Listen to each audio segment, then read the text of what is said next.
الحمد لله الذي لم يزل عالما قديرا حيا قيوما سميعا بصيرا والصلاة والسلام على رسوله أرسله إلى الناس كافة بشيرا ونذيرا وداعيا إلى الله بإذنه وسراجا منيرا وعلى آله وأصحابه وأهل بيته كثيرا كثيرا. أما بعد فأعوذ بالله من الشيطان الرجيم. بسم الله الرحمن الرحيم. أطيعوا الله وأطيعوا الرسول وأولي الأمر منكم ومن يطع الرسول فقد فاز فوزا عظيما. وقال عليه الصلاة والسلام: من أحب سنتي فقد أحبني ومن أحبني كان معي في الجنة، أو كما قال عليه الصلاة والسلام. صدق الله العظيم وصدق رسوله النبي الكريم ونحن على ذلك من الشاهدين والشاكرين والمطمئنين والحمد لله رب العالمين. إن الله وملائكته يصلون على النبي يا أيها الذين آمنوا صلوا عليه وسلموا تسليما. اللهم صل على محمد وعلى آل محمد كما صليت على إبراهيم وعلى آل إبراهيم إنك حميد مجيد. اللهم بارك على محمد وعلى آل محمد كما باركت على إبراهيم وعلى آل إبراهيم إنك حميد مجيد. دوستو، اللہ تعالیٰ ہمارے سامنے کو ریسپیکٹ میں قبول فرمائے. اللہ تعالیٰ ہم سب کی کامل اصلاح فرمائے. اور اصلاح عام طور پر موقوف ہے شیخ کی صحبت پر. یہ قاعدہ اور کلیہ ہے کہ اصلاح کا محور جو ہے مرکز وہ شیخ کی ذات ہے.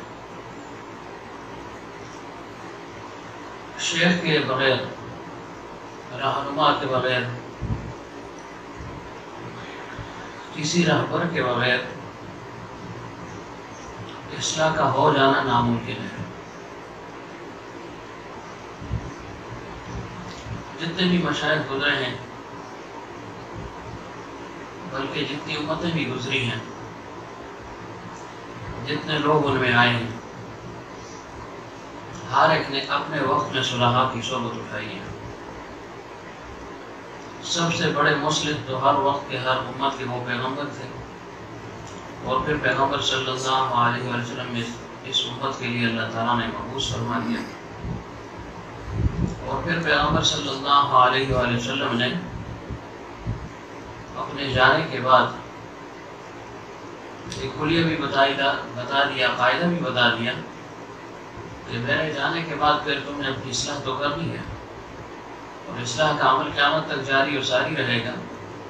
لیکن کیسے کرو گے؟ کن کے پاس آؤ گے، بیٹھو گے، کس کی اتباع کرو گے؟ فرمایا: ما انا علیہ واصحابی، کہ میری اتباع تو تم پر لازم ہے، لیکن میرے جانے کے بعد تمہیں صحبت میسر نہیں ہوگی تو جو میرے صحبت یافتہ ہیں ان کی صحبت تم پر لازم اور ضروری ہے. کہ میرے بعد میرے صحابہ ہیں، ان کی صحبت تم پر لازم ہے، ان کی صحبت میں تم نے بیٹھنا ہے، تو پھر تمہاری اصلاح ہو جائے گی. تو یہ سلسلہ اس وقت سے چلا آ رہا ہے. وہ آدم علیہ السلام سے قیامت تک یہ سلسلہ ایسے ہی جاری و ساری رہے گا، کیونکہ اصلاح کا عمل محدود نہیں ہے، غیر محدود ہے، لامتناہی ہے، اس کی انتہا نہیں ہے. کوئی خاص یعنی ایسا جز نہیں ہے، ایسی کوئی بات نہیں ہے جس پر انسان پہنچ کر یہ کہہ سکے کہ اب اس شخص کی اصلاح ہو گئی ہے. یعنی اس کی انتہا نہیں ہے، اصلاح کی انتہا نہیں ہے. اور اگر کوئی سمجھ جائے کہ اصلاح کی انتہا ہو گئی تو پھر وہ گر گیا، وہ پھر زیرو ہے. انسان ہر وقت یہی سمجھتا رہے گا، سوچتا رہے گا کہ میری اصلاح نہیں ہوئی، یہی ادھر ساری عمر لگی رہے گی، اور یہی چیز انسان کو پریشان بھی کرتی ہے، بے چین رکھے رکھتی ہے. جس سے آپ ملیں، جس سے آپ پوچھیں کہ بھائی آپس میں اگر بے تکلف ہوں تو یہ باتیں ہوتی ہیں. ہر ایک یہ کہتا ہے بھائی میری اصلاح نہیں ہوئی، نہیں ہو رہی ہے، لیکن اطمینان کسی کو حاصل نہیں ہو سکتا. حکیم علامت رحمۃ اللہ علیہ سے مرید نے یہ عرض کیا، خط و کتابت کی کہ حضرت اعمال بھی ہو رہے ہیں، معمولات بھی ہو رہے ہیں، سنت کے مطابق زندگی کی بھرپور کوشش بھی ہو رہی ہے، لیکن اس کے باوجود اطمینان حاصل نہ ہوا، بے اطمینانی ہے، بے سکونی ہے، بے چینی ہے۔ تو ان کا مقصود اور مدعا یہ تھا کہ شیخ جو ہے وہ تسلی دے دیں گے، اور ظاہر شیخ تسلی ہی دیتا ہے، کیونکہ اگر شیخ ہی تسلی نہیں ہے تو پھر کون اس کو تسلی دے گا؟ تو حکیم علومت رحمۃ اللہ علیہ نے فرمایا کہ جب اعمال اور معمولات ہو رہے ہیں تو اور کیا چاہیے؟ اور اگر آپ یہ چاہتے ہیں کہ اطمینان حاصل ہو جائے تو فرمایا وہ دن تمہارے ماتم کا ہوگا جس دن تمہیں اطمینان حاصل ہو جائے۔ فرمایا کہ وہ دن تم پر ماتم کا ہوگا کہ جس دن تم یہ سمجھ جاؤ کہ جی اب مجھے اطمینان حاصل ہو گیا۔ جب تمہیں اطمینان ہو گیا تو سمجھ جانا کہ تمہارے اندر تکبر بڑھ گیا ہے۔ شیطان نے بھی کہا تھا مطمئن ہو گیا تو اس نے کہا بس میں ہوں سب کچھ، آدم علیہ السلام کی کیا ضرورت ہے؟ تو کیا گر گیا؟ تو انسان اسی بے اطمینانی میں ساری عمر گزارے گا۔ وَاعْبُدْ رَبَّكَ حَتَّىٰ يَأْتِيَكَ الْيَقِينُ، اندری راہ میں تراش و میں خراش، تادم آخر دم فارغ مباش۔ وَاعْبُدْ رَبَّكَ حَتَّىٰ يَأْتِيَكَ الْيَقِينُ، یعنی یقین آنے تک انسان لگا رہے گا اور کبھی بھی اپنے اوپر مطمئن نہ ہو۔ مطمئن ہو گیا نا تو سمجھ جائے کہ بھائی شیطان نے مجھے ورغلا دیا، گمراہ کر دیا مجھے۔ کس چیز پر اطمینان ہے؟ حضرت فرمایا کرتے تھے کہ خاتمہ ابھی ہوا نہیں ہے تو اطمینان کس بات کا؟ کیوں بڑے بڑے لوگ کتنے کتنے مجاہدے انہوں نے کیے، آخر میں وہ مرتد ہو گئے، مردود ہو گئے۔ تو اللہ تعالیٰ ہمیں مردودیت سے اور ارتداد سے بچائے۔ اور اس کا واحد طریقہ کیا ہے کہ اپنے شیخ کے ساتھ، صلحاء کے ساتھ انسان جو ہے نا ہر وقت لگا رہے، چمٹا رہے، ان کی صحبت اپنے اوپر لازم اور ضروری کر لے۔ ان کی عقیدت اور محبت اور ان کی تعلیمات پر عمل یہ لازم اور ضروری ہے۔ اور ظاہر ہے وہ کس چیز کی تعلیم دیتے ہیں؟ وہ پیغمبر صلی اللہ علیہ وسلم کی سنتوں پر انسان کو لانے کی کوشش کرتے ہیں، کیونکہ نمونہ پیغمبر صلی اللہ علیہ وسلم کی ذات ہے۔ اللہ تعالیٰ کی اطاعت پیغمبر صلی اللہ علیہ وسلم کی اطاعت میں مثبر اور پنہا ہے، اور پیغمبر صلی اللہ علیہ وسلم کی اطاعت وہ ظاہر میں بھی ہے، باطن میں بھی ہے، قال میں بھی ہے، حال میں بھی ہے۔ زندگی کے ہر گوشے میں پیغمبر صلی اللہ علیہ وسلم کی اتباع، اطاعت انسان پر لازم اور ضروری ہے۔ گویا ہر سنت کو اپنانا یہ ہر مسلمان پر لازم ہے، تب جا کر وہ اللہ تعالیٰ کا مقرر بن سکے گا۔ اتباع ہی نہیں ہے، سنتوں پر عمل نہیں ہے، تو کیسے اللہ تعالیٰ کا مقرر یہ بن سکتا ہے؟ تو پیغمبر صلی اللہ علیہ وسلم کی اتباع میں یہ اصل ہوئی۔ تو اسی لیے مشائخ اس پر محنت کرتے ہیں، خود بھی متبع سنت ہوتے ہیں، سنت کی اتباع کرتے ہیں، اور جو ان کے متعلقین ہیں ان کو بھی اس چیز پر لاتے ہیں، عملاً ان کو نمونے کے طور پر دکھا دیتے ہیں، کچھ تقریر سے، کچھ تحریر سے، کچھ قول و فعل سے، کچھ حرکت سے بتا دیتے ہیں۔ یعنی ضروری نہیں کہ ہر سنت کے متعلق اس کو تقریراً بتایا جائے، بلکہ عمل سے خود بخود اگلا سیکھ لیتا ہے، اس کے دل میں آتا ہے کہ یہ جو عمل ہوا ہے پتہ نہیں یہ سنت ہے یا نہیں، لیکن شیخ سے ایک عمل صادر ہو گیا تو یقیناً اس کا دل مانتا ہے، گواہی دیتا ہے کہ یہ سنت عمل ہوگا۔ جیسے ہمارے دادا پیر رحمۃ اللہ علیہ کے متعلق حضرت نے فرمایا، ایک دفعہ ہم سلیمان اکیڈمی میں موجود تھے، مہمان آ گئے باہر سے، تو بچے جو ہے بچے کیوں ہوتا ہے، کھیلتا کودتا ادھر سے لانگ لگائی ادھر لگائی، تو حضرت کے جو بیٹے تھے سلمان صاحب، یہاں آئے ہیں 2-3 دفعہ، سلمان اشرف صاحب، یہ بہت چھوٹے سے تھے۔ فرمایا کہ جب یہ باہر نکلے تو آئے مولانا یوسف صاحب رحمۃ اللہ علیہ کے ساتھ تکلفی کرنے لگے، کبھی جو ہے نا یہاں پر چڑھ گئے، کبھی ادھر کی، کبھی حضرت کی جو ہے نا وہ ٹوپی مبارک وہ جو ہے نا اتار کر نیچے رکھ دیتے تھے۔ حضرت جو ہے نا بالکل خاموش تھے، مہمانوں کے ساتھ لگے ہوئے تھے، تو بہت زیادہ جب اس نے جو ہے نا بے تکلفی شروع کر دی تو مولانا یوسف صاحب رحمۃ اللہ علیہ نے ایسے کیا، زبان نکالی اس کے لیے۔ تو حضرت فرماتے ہیں کہ جب یہ منظر میں نے دیکھا تو دل میں عجیب سے خیال گزرا کہ یہ کیا طریقہ ہوا۔ یہ تھا کہ نا بچے کو ڈانٹ ڈپٹ ہوتی، تھوڑا سا سرزنش ہوتی، تنبیہ ہوتی، بھائی بیٹھ جاؤ آرام سے۔ تو فرمایا کہ بات تو آئی گئی ہو گئی، دل میں خیال گزر گیا لیکن اس پر توجہ نہیں کی۔ فرمایا پھر بہت مدتوں کے بعد حدیث شریف میں جو ہے نا یہ بات سامنے آ گئی کہ پیغمبر صلی اللہ علیہ وسلم کے سامنے جب کوئی بچہ آ جاتا اس کے ساتھ تکلفی فرماتے اور اس کو جو ہے نا خوش کرنے کے لیے اس کے ساتھ بات وغیرہ کر لیتے اس کی زبان میں.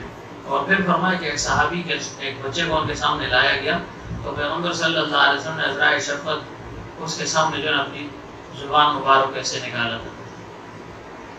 تو بہت سی چیزیں ایسی ہیں جو انسان کو معلوم نہیں ہوتی لیکن صحبت میں آنے سے اس کو پھر معلوم ہو جاتی ہیں. تو صحبت اس وجہ سے لازم ہے کیوں تقریر میں ساری چیزیں نہیں آ سکتی اور نہ تقریر کا چندہ اثر ہوتا ہے. اثر صحبت کا ہوتا ہے. اب صحبت سے ہم لوگ جو ہے نا دور رہے نا کتنی مدت دور رہے اب بھی دوری ہے تو اس کا احساس اس کو ہوتا ہے جو تسلسل کے ساتھ آتا رہا اس کو احساس ہوا ہوگا کہ صحبت کا کتنا بڑا اثر ہوتا ہے.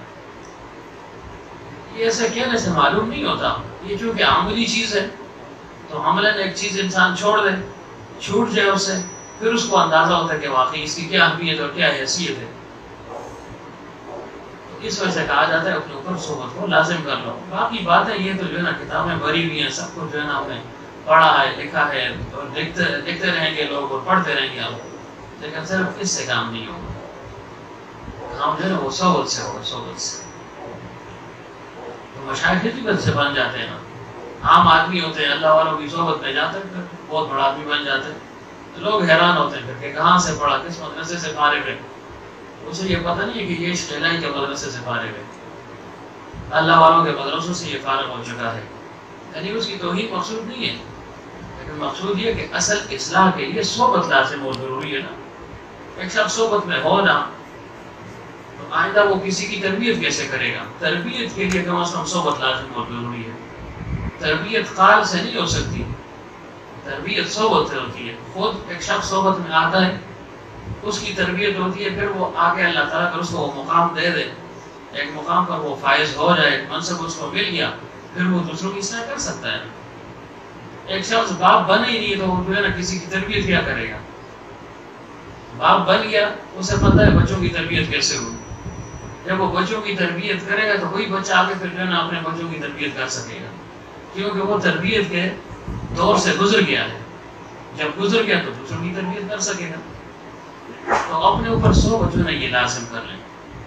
جتنا جو ہے نا معتد بھی وقت ہو جتنا مقدور پر انسان کو وقت ملے وہ شیخ کی صحبت میں گزارے اور اگر دور ہے تو اس کی تعلیمات پر عمل کرے. یہ گویا منزلہ صحبت کے ہو گیا. تو اپنے معمولات اپنے گھروں میں آپ کرتے ہوں گے اگر نہیں کرتے تو آپ کیا کریں. معمولات تعلیمات آپ کو جو ہے نا بتائی بھی ہے کہ فرض کریں ان دنوں میں آنا جانا مشکل ہے کبھی آیا کبھی نہ آ سکا تو جو طریقہ بتایا ہے اس کے مطابق عمل کیا جائے کہ عصر تا مغرب جو ہے نا اپنے گھر میں بیٹھ کر تعلیم کی جائے. یا چلو اگر عصر کو کسی کو وقت نہیں ملتا کسی مصروفیت کی وجہ سے تو کوئی بھی وقت جو ہے نا وہ مختص کر لے اس میں جو ہے نا گھر والوں کو تعلیم کر لیا کرے. تھوڑی سی کتاب پڑھ لیں کوئی بھی کتاب پڑھ لیں. سیرت کی کتاب اگر پڑھ لیں تو زیادہ بہتر ہے. حضرت کے خطبات اگر کسی کے پاس ہوں بہت نافع ہیں ان کو پڑھ لیں. آخر میں تھوڑا سا درود شریف پڑھ لیں ذکر اذکار کر لیں بس یہ تعلیم ہو. تو اس سے انسان کو وہ رب جو ہے نا مسلسل حاصل رہتا ہے. اور اگر جو ہے نا اس نے کہا چھٹی ہوگی جل جی بس پھر وہ جمیل ماموں نے کہا بس ٹھیک ہے چھٹی ہے. ادھر امتیاز صاحب نے کہا بس چھٹی ہے پھر چھٹی ہو جائے گی. تو چھٹی نہیں کرنی. اس راستے میں ظلم کے راستے میں دین میں چھٹی نہیں ہے. حضرت وضاحت نہیں فرمایا کرتے تھے کہ بھائی بتاؤ جو ہے نا پوچھ لیا کرتے تھے دوستوں سے کہ ایسا آدمی بتاؤ کہ جس سے ساری عمر میں چھٹی نہ کی ہو. اب سب خاموش ہو گئے تو فرمایا اپنی طرف اشارہ کیا میں نے کبھی چھٹی نہیں کی. تو چھٹی کب ملتی ہے؟ آپ تو پھر چھٹی کر لیں گے نا. ہمیں تو نہیں ملتی. آج کل جو ہے نا اضطراری چھٹی ہے ورنہ جو ہے نا ادھر ادھر سے ادھر جو ہے نا یہی بھاگ دوڑ ہے ساری عمر جو ہے نا اس میں لگ جاتی ہے. اور یہ بڑا لذیذ غم ہے. تھکاوٹ ہوتی ہے انسان کو اڑتا بھی ہے انسان ظاہر انسان ہے نا بشر ہے لیکن اس کی جو حلاوت ہے نا وہ دوسرا نہیں محسوس کر سکتا. اس میں کتنی مٹھاس ہے. اس دوڑ دھوپ میں اس تھکاوٹ میں اس میں جو ہے نا یہ جو ہے نا وہ شاخ کے ساتھ انسان بیٹھتا تو پھر یہ رنگ جو ہے نا وہ جذب کر لیتا پھر اسے پتا ہوتا ہے. تو بہرحال عرض یہ کرنا تھا کہ پیغمبر صلی اللہ علیہ وسلم کی اطاعت جو ہے اس پر جو ہے نا مشائخ لوگوں کو لاتے ہیں کہ بھائی پیغمبر صلی اللہ علیہ وسلم کی محبت اس کے دل میں پیدا ہو جائے اطاعت والا یہ بن جائے سنتوں پر عمل کرنے والا بن جائے تو اللہ کا مقرب بن جائے گا، کیونکہ قرب کے لیے اللہ تعالیٰ کا قرب کے حصول کا جو ہے نا مؤثر طریقہ ہے وہ پیغمبر صلی اللہ علیہ وسلم کی سنتوں پر عمل ہے۔ سنت پر عمل ہی نہیں ہے، عمل جو ہے نا دڑا دڑ کر رہا ہے، خود ساختہ مجاہدہ کر رہا ہے، کوئی فائدہ اس کو نہیں ہوگا، کیونکہ مجاہدے کا جو طریقہ ہے وہ سنت نبوی صلی اللہ علیہ وسلم کے مطابق ہوگا، پھر یہ مجاہدہ جو ہے نا کارآمد ہے۔ اسی وجہ سے فرمایا من احب سنتی فقد احبنی ومن احبنی کان معی فی الجنہ، کہ جس نے میری سنت کو محبوب رکھا اس نے گویا مجھے جو ہے نا محبوب رکھا۔ تو گویا سنت سے اعراض پیغمبر صلی اللہ علیہ وسلم سے اعراض ہے، ہم کہتے تو ہیں مجھے محبت ہے، لیکن عملاً جو ہے نا ہم اس کی نفی کرتے ہیں، ہم اس کی نفی کرتے ہیں۔ مثلا پیغمبر صلی اللہ علیہ وسلم نے فرمایا تم سلوار کو جو ہے نا اٹھاؤ، ٹخنوں کو جو ہے نا سامنے رکھو۔ اب ایک شخص کہتا ہے مجھے محبت بہت ہے، تو کہتے ہیں محبت تمہاری محبت میں ظاہر ہو رہی ہے، تم اس محبت کی مخالفت کر رہے ہو، دعویٰ تو محبت کا ہے لیکن عمل تمہارا اس کے مخالف ہے۔ پیغمبر صلی اللہ علیہ وسلم نے فرمایا کہ داڑھیوں کو بڑھاؤ، مونچھوں کو کترواؤ، ہم اس کی مخالفت کر رہے ہیں۔ ہوں میں عاشق، دعویٰ کر رہا ہوں کہ مجھے پیغمبر صلی اللہ علیہ وسلم کے ساتھ محبت ہے، تو محبت کے لیے دلیل کیا ہے؟ دعویٰ جو کر رہے ہیں تو دلیل بھی پیش ہونی چاہیے نا، دلیل نہیں ہے ہمارے پاس، تو جب دلیل نہیں ہے پھر دعویٰ کس بات کا؟ لیکن بعض حضرت فرمایا کرتے تھے کہ انسان مایوس بھی نہ ہو، آتا رہے، بالآخر اس کو عمل کی توفیق مل ہی جائے گی، کیونکہ یہ عمل کی جگہ ہے نا، عمل کی توفیق ان جگہوں پر جو ہے نا ملتی ہے، اللہ والوں کی صحبت میں انسان کو حاصل ہوتی ہے۔ ایک کو دیکھتے ہیں، دوسرے کو دیکھتے ہیں، خود بخود اس کے اندر جذبہ پیدا ہو جاتا ہے۔ انہاں ہم جن سے ہم جن سے پرواز، کبوتر با کبوتر باز با باز، پھر جو ہے نا اس کی وہ پرواز اس کو بھی حاصل ہو جاتی ہے جو اوروں کی ہوتی ہے۔ لیکن صحبت میں آنے کے بعد گھر میں یہ چیز حاصل نہیں ہو سکتی۔ ادھر آئے گا، ایک کو دیکھے گا، دوسرے کو دیکھے گا، بھائی یہ نمازیں پڑھ رہا ہے، یہ تلاوت کر رہا ہے، یہ ذکر کر رہا ہے، یہ نوافل پڑھ رہا ہے، تو جذبہ بنتا ہے نا، جذبہ خود بخود پیدا ہوگا۔ جب وہ جذبہ پیدا ہوگا تو پھر عمل کے لیے متحرک ہو جائے گا، اور یہ چیز مطلوب اور مقصود ہے کہ انسان عمل پر آ جائے۔ قال راب اگزار مرد حال شو پیش مرد کامل پامال شو، اس کا پھر یہ مصداق بن جاتا ہے۔ یہ وہ حال بھی کرتا ہے لیکن اصل اس کی جو ہے نا پھر یعنی توجہ وہ حال پر ہوتی ہے کہ میں صاحب حال بن جاؤں، کچھ کام بھی کر لوں نا، حال حال تو میں کر رہا ہوں، لگا ہوا ہوں، تین اوقات جاری ہے، لیکن عمل کون کرے گا؟ تو اللہ تعالیٰ ہمیں بعمل بنا دے۔ تو پیغمبر صلی اللہ علیہ وسلم کی سنتوں کے متعلق ذکر ہو رہا تھا کہ ہر سنت کو انسان جو ہے نا اپنانے کی کوشش کرے، اور اس کے متعلق کس چیز کا جو ہے نا وہ ذکر ہوا تھا؟ سنت میں جو اہم چیز تھی کھانے کے متعلق غالباً ذکر ہوا تھا۔ تو یہ جو پچھلا ہفتہ ہمارا گزرا ہے اس میں جو باتیں ذکر ہوئی تھی اس پہ عمل کیا، سب کوشش کی ہے، یہ بڑی بات ہے نا، کوشش کی ہو۔ مثلا پہلی کوشش کیا کہ زمین پر بیٹھ کر کھانا ہے، اس پر کوشش کی ہے فیصل آدھی پڑھ کر ویسے نہیں۔ تو ان سنتوں پر عمل جو ہے نا یہ اصل ہے نا، اس سے اللہ تعالیٰ کا قرب حاصل ہوگا۔ سنت کے مطابق بیٹھنا ہے کھانے سے پر 4 طریقے بتائے تھے، چوتھا طریقہ جو پھر بعد میں ہم نے تحقیق کی تھی، آپ نے تحقیق نہیں کیا آپ نے، لیکن تحقیق ان کے حوالے ہو گئی تھی، تو وہ طریقہ کیا ہے پھر تو میں نے بتایا تھا۔ چوتھا طریقہ کیسے گھر بیٹھے،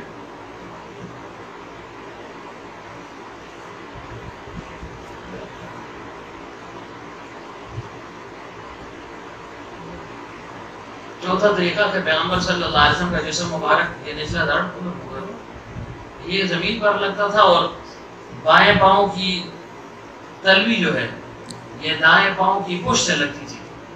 یہ طریقہ ذات المعاد ابن القیم رحمۃ اللہ علیہ نے لکھا، وہ یہ طریقہ ہے جیسے عورتیں نماز کے لیے ایسے بیٹھتی ہیں نا، وہ تو دونوں پاؤں نکال دیتی ہیں، دونوں نہیں نکالنے، ایک پاؤں یہ، بس اس پاؤں کو تھوڑا سا کھڑا کر دے تو یہ چوتھا طریقہ ہو جائے گا۔ لیکن ہے بڑا مشکل ہے، پہلا طریقہ بھی بہت مشکل ہے، پتلے آدمی کے لیے تو آسان ہے، لیاقت بیٹھ جائے گا، فیصل بھی بیٹھ جائے گا، لیکن میرے لیے ہو گیا، ڈاکٹر صاحب کے لیے ہو گیا، بڑا مشکل ہے، مولوی صاحب کے لیے بھی آسان ہے، جسیم آدمی ہے اس کے لیے بڑا مشکل ہے، گراہ کو بٹھائیں پاؤں کے بل گر جائے گا۔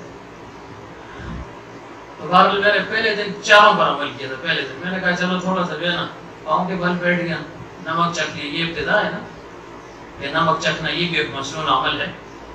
اور پھر اس کے بعد جو ہے نا ایک پاؤں کھڑا کر کے ایسے جو طریقہ ہے وہ کیا. میں نے کہا تو زیادہ نہیں ہو سکتا.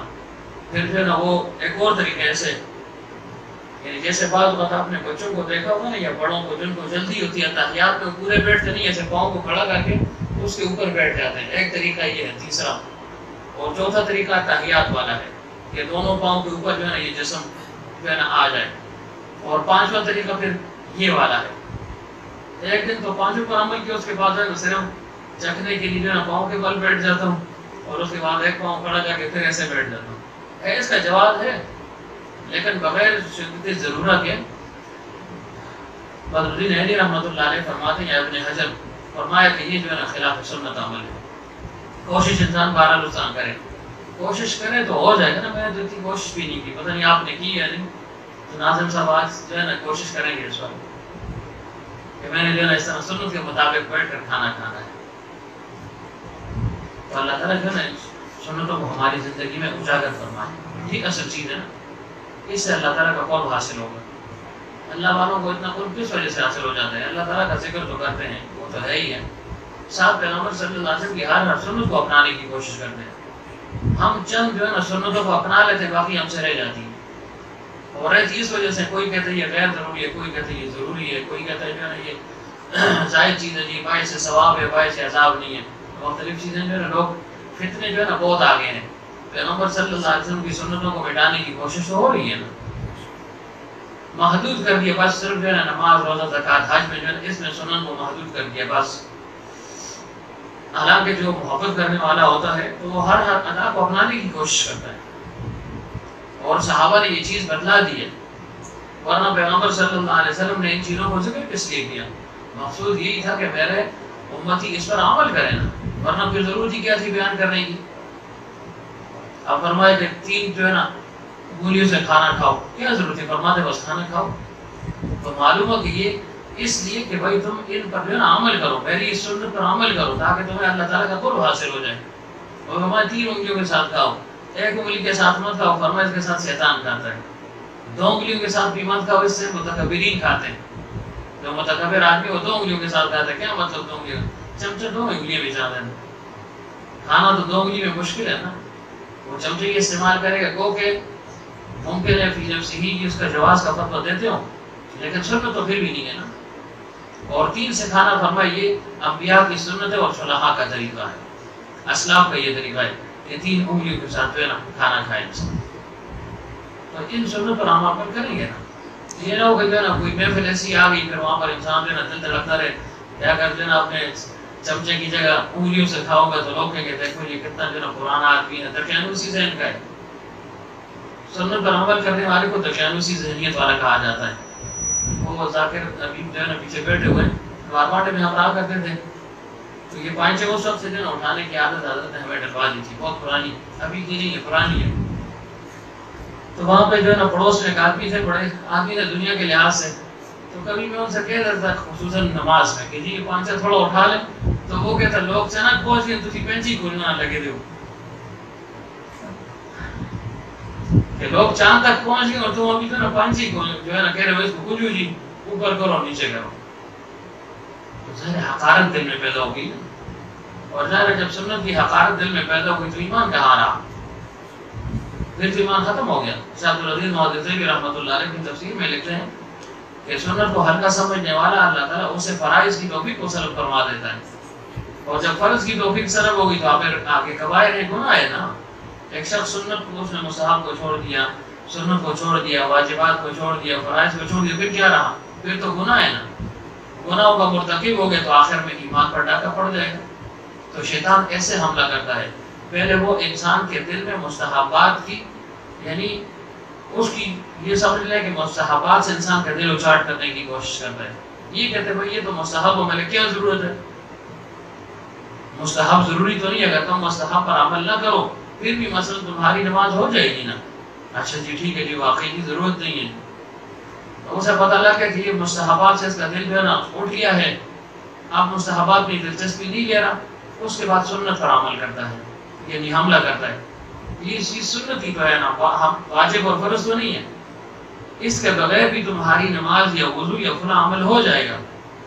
اچھا جی ٹھیک ہے جی واقعی آگے تو ٹھیک کہہ رہا ہے, شارٹ کٹ کام ہے, بس جو ہے نا 4 انداموں کو دو, اٹھو اور جاؤ بھاگو. سنت پر عمل کرنے کی ضرورت تھی کیونکہ مقصد تو حاصل ہو گیا. جب سنت کی حقارت دل میں پیدا ہو گئی اس کو ہلکا سمجھا, سنتوں کو چھوڑ دیا, تو اس کے بعد تیسرا حملہ واجبات پر کرتا ہے. تو یہ چیز واجب ہی تو ہے نا, فرض تو نہیں ہے نا. معاملہ تو فرائض کے ساتھ ہے.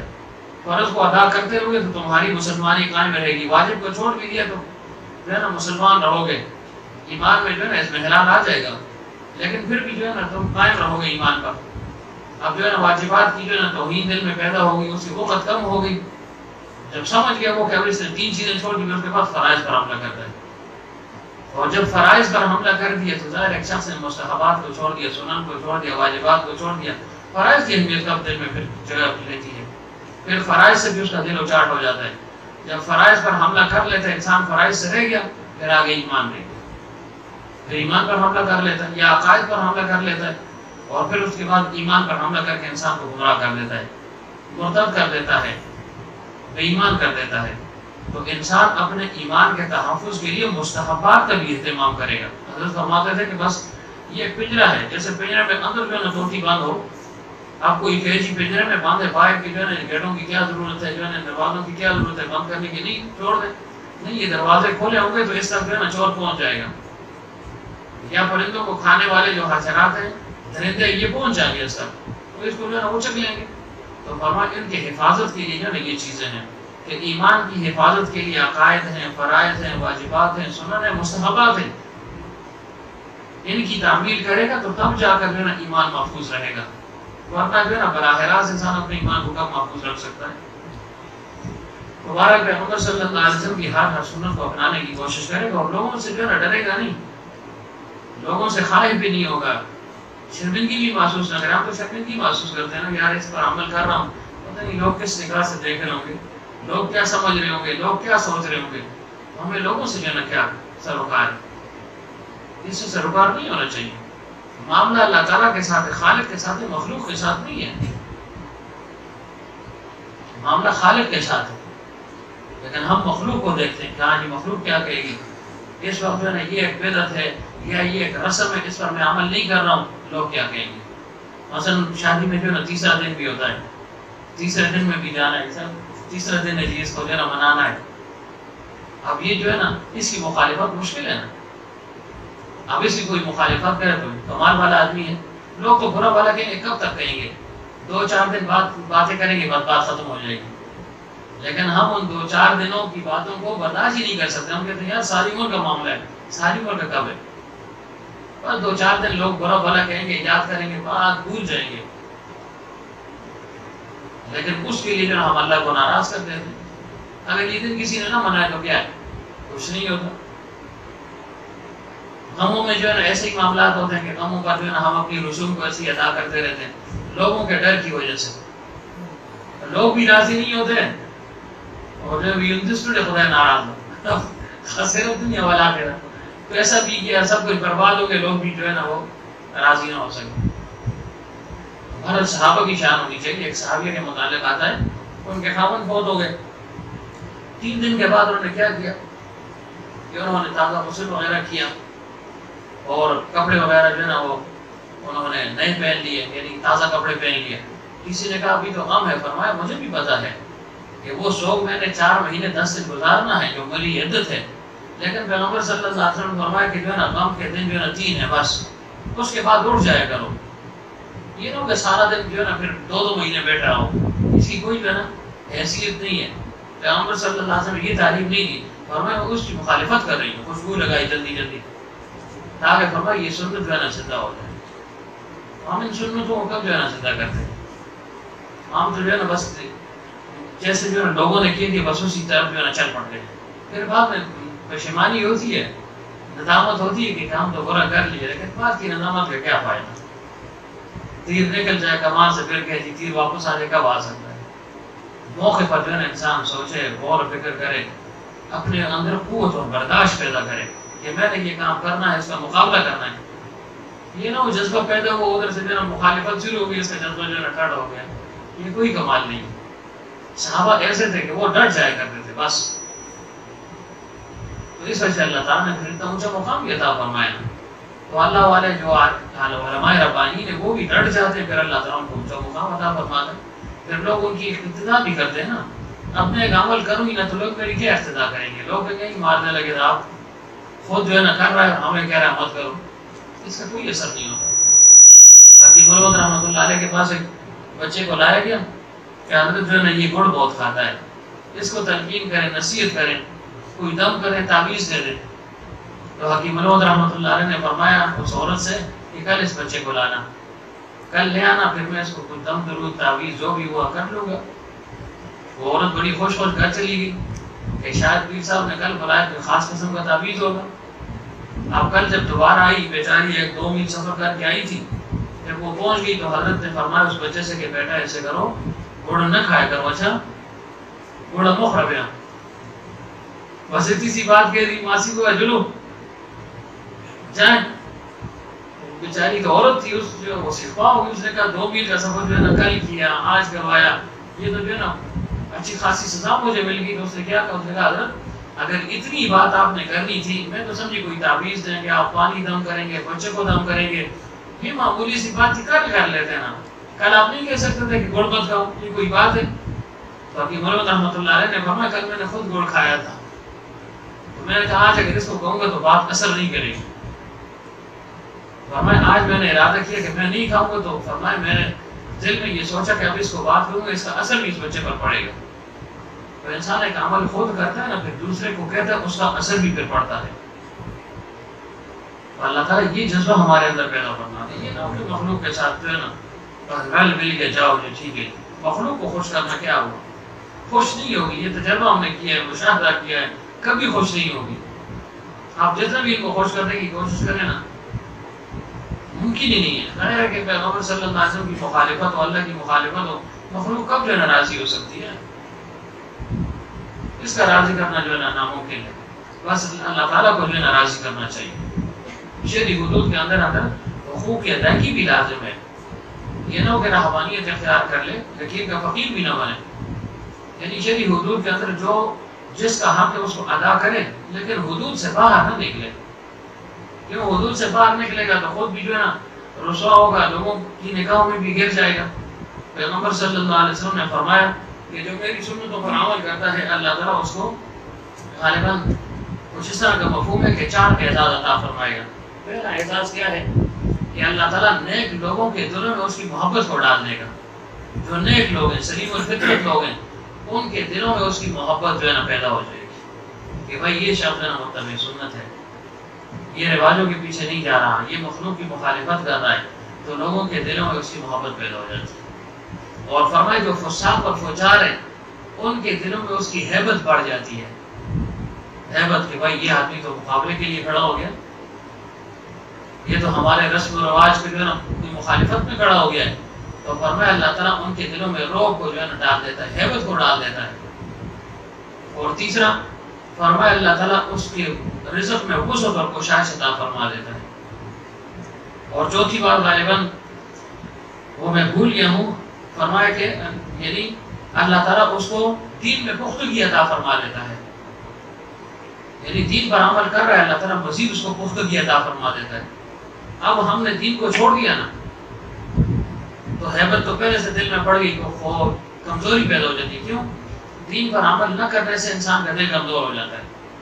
معصیت سے دل کمزور ہوتا ہے، اور نیکی سے اور تقوی اور طہارت سے دل میں قوت اور طاقت پیدا ہوتی ہے.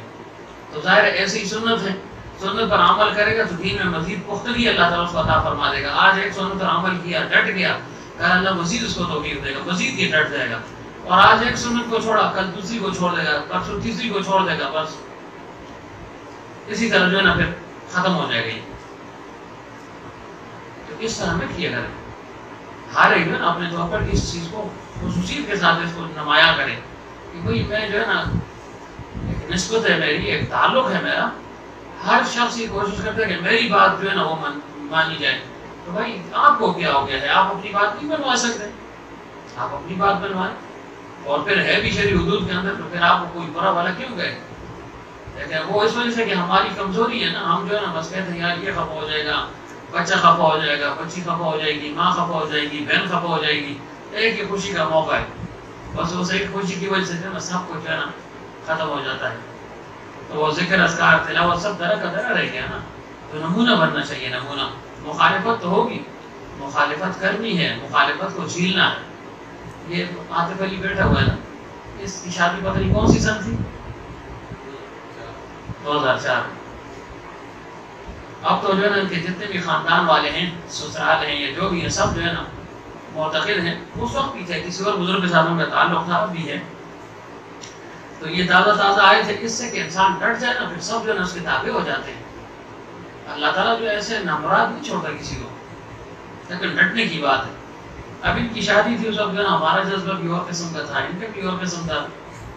تو ان کی شادی تھی، جیسے رسوم ہوتی ہے کہ بھائی تو اسٹیج پر جو ہے نا پتہ نہیں اوپر بٹھانا ہے، پتہ نہیں کیا کرنا ہے، یہ کرنا ہے، وہ کرنا ہے. اور حضرت جو ہے نا نکاح میں حضرت بھی تشریف لے گئے تھے، اور ادھر جہاں ان کا رشتہ ہو رہا تھا ان کے شیخ بھی آئے ہوئے تھے، وہ بھی چشتی سلسلے کے بزرگ ہی تھے. تو انہوں نے کیا کہ اس سے کہ جو ہے نا انسان ڈٹ جائے تو پھر اللہ تعالیٰ مدد کرتا ہے. اب انہوں نے کہا یہ تو جیسے انہوں نے عرض کیا تھا نا پچھلے یہ رمضان میں بیان کے دوران کہ پہلے میرے یہ حلیہ نہیں تھا نا، داڑھی وغیرہ یہ نہیں تھی، کالج کا دور تھا، کچھ اور سے جو ہے نا ان کا حلیہ تھا، یعنی داڑھی کی یہ سنت ان کے چہرے پر مزین نہیں تھی. اس کے بعد جب داڑھی رکھی، خانقاہ آنا جانا شروع ہوا تو لوگوں نے مخالفت شروع کر دی کہ وہ یہ کیا ہو گیا ہے، یہ تو مجذوب بن گیا ہے. تو اس مجذوب نے پھر کیا ان کی مخالفت کی بات کر رہا ہوں. انہوں نے کہا یہ کریں گے وہ کریں گے، اس نے کہا میں کچھ نہیں کرتا ہوں. ہم بھی ساتھ تھے لیکن پیچھے سے ہم نے کہا یہ نہ ہو کہ لڑائی ہو جائے، لیکن تمہارا کیا کام ہے. تو جس دن کا نکاح والا تھا ڈاکٹر صاحب، نکاح والے دن جیسے اب جو ہے 3 بجے کا وقت تھا نا، غالباً 2 یا 3 بجے کا وقت تھا نکاح کا. تو ہمیں پتہ نہیں تھا، یہ تو اپنے گھر سے آ رہے تھے، ہم ادھر سے گئے، وسیم حیدر وغیرہ ہم سب ادھر سے جا رہے تھے. تو ہم نے دیکھا عاطف علی کو کیسے تازہ سر منڈوایا ہوا تھا، تازہ، اور اوپر جو ہے نا سفید پگڑی جیسے یہ نا زلمے خان جیسے پگڑی باندھی ہوئی تھی، آ رہا ہے ایسے. جب وہاں بیٹھ کے نا سب ایسے دیکھ رہے تھے، جو ہے نا اپنے فرائض سب جو ہے نا رتے پیلے ہو جیسے لگے تھے، رنگ ان کو اڑ گئے. حضرت ایسے ان کی طرف دیکھا نا بہت مسکرائے. تو یہ کمال ہے نا. میں نے کہا بھائی یہ کیا ہو گیا؟ ہم نے کہا یہ کرے گا، اس نے جو ہے نا کام ایسے کر دیا، کر کے دکھایا نا کوئی ایسے. تو اب دیکھیے وہ سب جو ہے نا اللہ تعالیٰ نے تابع کر دیا. اب عاطف سے نہیں، اب تو پیر صاحب جو ہے نا مشہور ہو گیا نا. والدہ صاحب رحمۃ اللہ علیہ، اللہ تعالیٰ غریب رحمت فرمان کی والدہ کے ساتھ کبھی کبھی جو ہے نا وہ گپ شپ فرما لیا کرتی تھی. وہ کہتی ہے بچے کو آپ نے خراب کر دیا، فلاں ہو گیا، یہ ہو گیا، وہ ہو گیا. تو والدہ فرماتی تھی دیکھو آپ جو ہے نا یاد رکھے بعد میں اس کو لوگ پیر صاحب کہیں گے، اس کو لوگ پیر صاحب کہیں گے، پیر صاحب چھوڑ دیں آپ اس کو. اور وہی ان کے والدین ہیں، والدہ سب ماشاء اللہ، یعنی بیٹا تو یہ لیکن تابعدار وہ ہیں.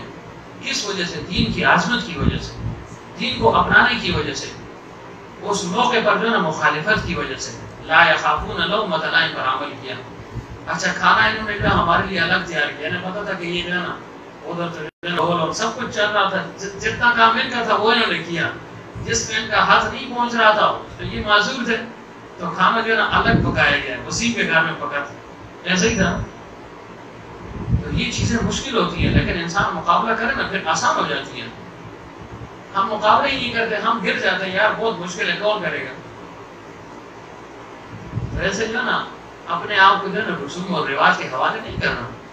تھوڑی سی مخالف کچھ تو کرے نا، کچھ اتنا تو کہہ دے کہ یہ برا کام ہے نا، پھر بھی بڑی بات ہوگی. اتنا بھی ایک آدمی نہ کہہ سکے. تو بہر اللہ تعالیٰ جو ہے نا ہمیں ہمت عطا فرمائے. تو عرض کیا کرنا تھا کہ پیغمبر صلی اللہ علیہ وسلم کی سنتوں کو اپنانا یہ جو ہے نا لازم اور ضروری ہے. امام اوزاعی رحمۃ اللہ علیہ کے متعلق آتا ہے انہوں نے خواب میں اللہ تعالیٰ کی زیارت کی. اللہ تعالیٰ کی زیارت ان کو ہوئی خواب کی حالت میں. تو اللہ تعالیٰ نے پوچھا کہ عبد الرحمن، امام اوزاعی رحمۃ اللہ علیہ کا نام ہے، اے ابو عبد الرحمن کیا تو امر بالمعروف اور نہی عن المنکر کرتا ہے، یعنی لوگوں کو بھلائی کا حکم دیتا ہے اور برائی سے منع کرتا ہے؟ فرمایا ہاں یا اللہ تیرے فضل سے جو ہے نا یہ کام میں کر رہا ہوں. تیرا فضل اگر شامل حال نہ تو میں کب کر سکتا ہوں. اور پھر کیا کہا کہ یا اللہ مجھے ایمان کے ساتھ دنیا سے اٹھا، حسن خاتمہ مجھے نصیب فرما دے، یعنی اسلام پر مجھے موت نصیب فرما. تو اللہ تعالیٰ کی طرف سے القاء ہوا یا کہا گیا کہ اے امام اوزاعی ابو عبد الرحمن موت کی تمنا تو تم کر رہے ہو، اسلام پر موت کو مانگ رہے ہو، لیکن ساتھ سنت پر موت کو جو ہے نا مانگو، سنت پر چلو اور سنت کے مطابق جو ہے نا موت کو مانگو مجھ سے۔ یعنی مقصود یہ تھا کہ صرف اسلام کا بھی نہیں ہے بلکہ اسلام وہ جو پیغمبر صلی اللہ علیہ وسلم کی سنتوں کے مطابق ہو۔ تو فرمایا کہ موت تو تم مانگ رہے ہو لیکن پیغمبر صلی اللہ علیہ وسلم کی سنت مجھ سے مانگو کہ اس پر جو ہے نا تمہیں عمل کرنے کی توفیق مل جائے۔ تو اللہ تعالیٰ ہمیں بھی ہر سنت کو اپنانے کی جو ہے نا توفیق عطا فرمائے، اور اگر کوئی اپنا نہ سکے تو فوراً اس پر تنقید بھی نہ کرے، تنقید بھی نہ کرے، وہ فلاں جو ہے یہ سنت کی کمی ہے، یہ فلاں سنت کی کمی ہے، تو پوری ہو جائے گی نا۔ یعنی پیغمبر کی ذات کے علاوہ کوئی جو ہے نا کامل اور مکمل نہیں ہے نا، کمی تو بشری تقاضے ہیں، ہر ایک میں کچھ نہ کچھ ہوگی، شیخ میں بھی ہوگی، مرید میں بھی ہوگی، استاد میں بھی ہوگی، شاگرد میں بھی ہوگی، باپ میں بھی ہوگی، بیٹے میں بھی ہوگی نا۔ اب بیٹے اٹھ کر کے باپ سے کہ یہ تم میں کمی ہے تو بیت بھی ہے نا، سوئی ادب ہے نا، طریقے کے ساتھ جو ہے نا اس کو انتباہ کیے گئے۔ یہ شاگرد اٹھ کر استاد سے کہ یہ کمی ہے آپ میں، اس کا حق اس کو نہیں پہنچتا۔ کوشش بہرحال ہر ایک کرتا ہے اور کرنی چاہیے کہ ہر سنت جو ہے نا میرے اندر آ جائے، لیکن اگر کمی ہوگی تو ہر ایک کو جو ہے نا خود احساس ہوتا ہے کہ بھائی میرے اندر یہ کمی ہے۔ دوسرے کو پھر جو ہے نا اگر اس کا مقتدا ہے پھر اس سے بڑا بھی ہے تو دائرے کے اندر رہتے ہوئے اس کو جو ہے نا کہہ سکتا ہے، لیکن اگر نہ کہے تو یہ اس کے لیے زیادہ مناسب ہے۔ تو ہمارا جو ہے نا اللہ تعالیٰ ہر سنت اور عمل کی توفیق عطا فرمائے، کیونکہ یہی اصل چیز ہے نا کہ پیغمبر صلی اللہ علیہ وسلم کی اتباع انسان کو حاصل ہو جائے۔ اتباع نہیں تو پھر کمال کو انسان نہیں بول سکتا نا، کیوں کمال کے لیے اللہ تعالیٰ نے یہ ایک معیار رکھ دیا ہے کہ من یطع الرسول فقد اطاع اللہ، کہ جس نے پیغمبر کی اطاعت کی گویا اس نے اللہ تعالیٰ کی اطاعت کر لی ہے۔ تو بہرحال ہم جو ہے نا وہ پیغمبر صلی اللہ علیہ وسلم کے شمائل چونکہ بیان ہو رہے تھے اور اس نے ہم کس حد تک پہنچ گئے تھے، کس جگہ تک پہنچ گئے تھے کہ سنت کے مطابق انسان کھانا کھائے اور کھانا کھانے کے بعد پھر جو ہے نا یعنی دسترخوان اس کے لیے بچھا دے۔ اور دسترخوان کے متعلق غالباً یہ حدیث مجھ سے رہ گئی تھی، وہ کیا تھی کہ جب تک دسترخوان بچھا رہتا ہے ملائکہ دعائے رحمت کرتے رہتے ہیں۔ جب تک دسترخوان بچھا رہے تو ملائکہ دعائے رحمت کرتے رہتے ہیں۔ اب ٹیبل میز وغیرہ ممکن ہے اس میں گنجائش ہو، میں اس طرف نہیں جاتا ہوں، لیکن اس چیز دسترخوان کی جو ہے نا قائم مقام تو نہیں ہے نا۔ ہاں اس کے اوپر دسترخوان ڈال دے تو شاید قائم مقام بن جائے، اور زمین پر براہ راست کھانا یہ تو ہے بھی خلاف سنت ہے، ظاہر دسترخوان ڈالیں گے۔ اور پیغمبر صلی اللہ علیہ وسلم کا دسترخوان جو تھا وہ چمڑے کا ہوا کرتا تھا۔ ایک حدیث پاک کی ہے چمڑے کا ہوتا تھا اور گول ہوتا تھا، گول جیسے آج کل دسترخوان گول بھی ملتے ہیں نا، تو گول میں اپنا فائدہ نا، سب جو ہے نا ایک دوسرے کے سامنے ہوتے ہیں۔ لمبے دسترخوان میں ایک ہی طرح دوسرا ادھر ہو تو ایسے ایک دوسرے کو دیکھیں گے تو مزہ نہیں آتا نا۔ اس لیے میں جو ہے نا پہلے سے میری یہ خواہش تھی کہ گول دسترخوان ہونا چاہیے، پھر حدیث پاک بھی آ گئی سامنے۔ گول دسترخوان میں جائے گا تو گول ہوگی نا، ایسے سب بیٹھیں گے نا، ہر چیز تک جو ہے نا رسائی بھی ہو جاتی ہے اور سامنے بھی ہوتے ہیں، بات چیت بھی ہوتی ہے۔ لمبا دسترخوان ہے، ادھر جو ہے نا امتیاز صاحب بیٹھے ہوئے، ادھر مولوی صاحب بیٹھے ہوئے، یہ ایک دوسرے کو کیا دیکھیں گے، کیا ایک دوسرے کو پکاریں گے، بات کریں گے۔ تو پیغمبر صلی اللہ علیہ وسلم کا دسترخوان کیسے ہوتا تھا، وہ گول ہوا کرتا تھا۔ اور عیسیٰ علیہ السلام پر جو مائدہ نازل ہوا تھا اس دسترخوان کا رنگ جو ہے نا وہ سرخ رنگ کا تھا، وہ سرخ رنگ کا تھا جس پر مائدہ نازل ہوا تھا۔ قوم والوں نے مطالبہ کیا کہ اگر آپ اللہ کے پیغمبر ہیں تو آسمان سے جو ہے نا کھانا نازل ہونا چاہیے، انزل علینا مائدۃ من السماء۔ کسی کے جو ہے نا باتیں امتیوں نے اپنے پیغمبروں سے کی ہیں کہ ہم آپ کی پیغمبری کو تب مانیں گے کہ آپ جو ہے نا یہ خواہش ہماری پوری کر لیں۔ اور پیغمبر صلی اللہ علیہ وسلم نے اپنی امت کی عمومی طور پر کفار کی یہ خواہش پوری نہیں کی۔ اس میں حکمت کیا تھی؟ اس میں حکمت یہ تھی کہ پہلے جو مذاہب تھے، پہلے جو ادیان تھے، پہلی جو امتیں گزری ہیں، اور انہوں نے جب بھی اپنے پیغمبر سے کسی چیز کا مطالبہ کیا، کوئی معجزہ اس کا اظہار کیا کہ معجزہ اپنا دکھا دیں، مثلا جیسے صالح علیہ السلام سے ان کی قوم نے کیا کہا کہ اس پتھر سے اونٹنی کو نکال دیں۔ عیسیٰ علیہ السلام جو فرمایا کہ آپ مائدہ نازل کر دیں۔ اب یہ مختلف جو ہے نا ان کی خواہشات تھی، مطالبے تھے۔ تو اس کا نقصان کیا تھا کہ جب اس قوم نے اس پیغمبر کے معجزے کے اظہار کے باوجود بھی مخالفت کر لی، اللہ تعالیٰ نے اس قوم کو ختم کرنے میں لیامت کر دیا۔ تو پیغمبر صلی اللہ علیہ وسلم اپنی امت پر شفیق تھے، اس وجہ سے کفار کی بات نہیں مانی۔ کفار نے کیا کہا کہ درمیان سے ان پہاڑوں کو ہٹا دیتا کہ بالکل جو ہے نا ہموار بن جائے، فرمایا نہیں ضرورت۔ کیوں؟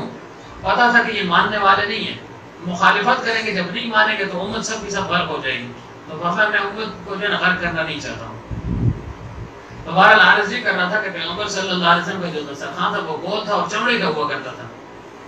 اور اسی طرح عیسیٰ علیہ السلام کا جو مائدہ تھا وہ نازل ہوا تو وہ سرخ رنگ کا تھا اور گول، یعنی وہ تھا دسترخوان تھا.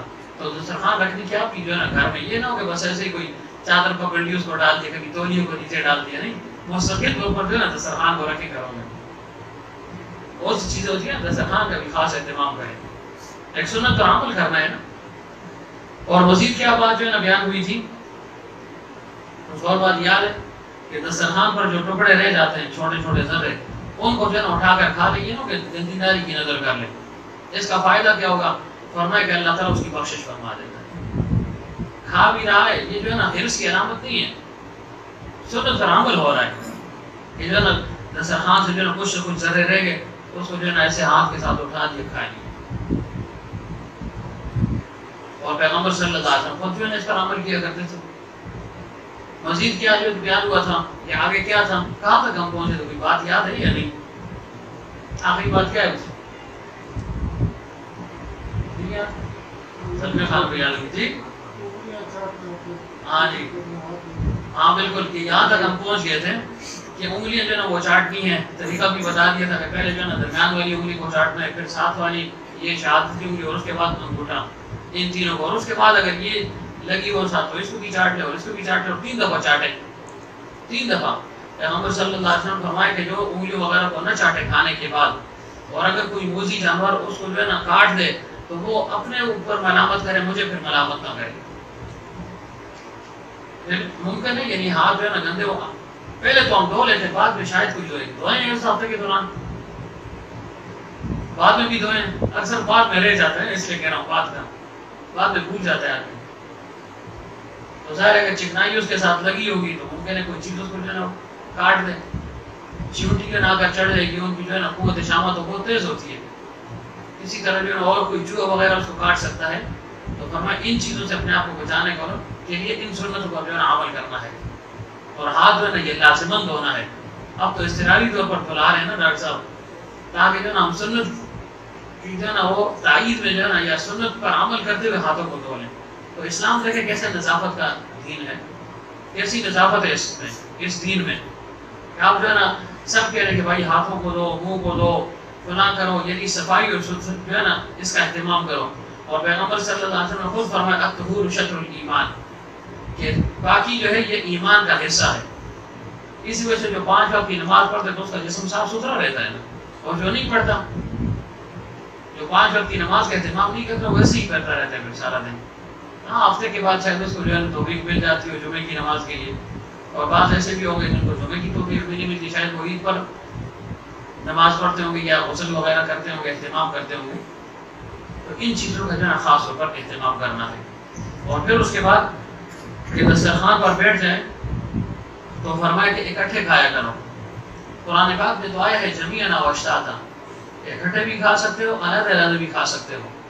لیکن پیغمبر صلی اللہ علیہ وسلم نے فرمایا کہ ایک ہی یعنی دسترخوان ہو اور ایک ہی برتن ہو، اس پر جو ہے نا مختلف ہاتھ جب پڑتے ہیں تو اس میں اللہ تعالیٰ برکت کو نازل فرما دیتا ہے. لیکن یہ کہ کھانے کا کوئی سلیقہ بھی ہو، ڈھنگ بھی ہو نا. کیوں بعض طبیعتیں جو ایسی ہیں وہ نازک طبیعت والی ہوتی ہے نا. اب ایک ہی برتن میں جو ہے نا 5-6 آدمی لگے، وہ کھا بھی رہے، ادھر سے پھر پھینک رہا ہے، پھر کھا رہا ہے. تو جو باریک طبیعت والے وہ شاید نہ کھا سکے اس کے ساتھ. تو ان چیزوں کا اہتمام ہو تو پھر اکٹھے کھانا جو ہے نا کس کی برکات نازل ہوں گی. برکت سے کیا مراد ہے؟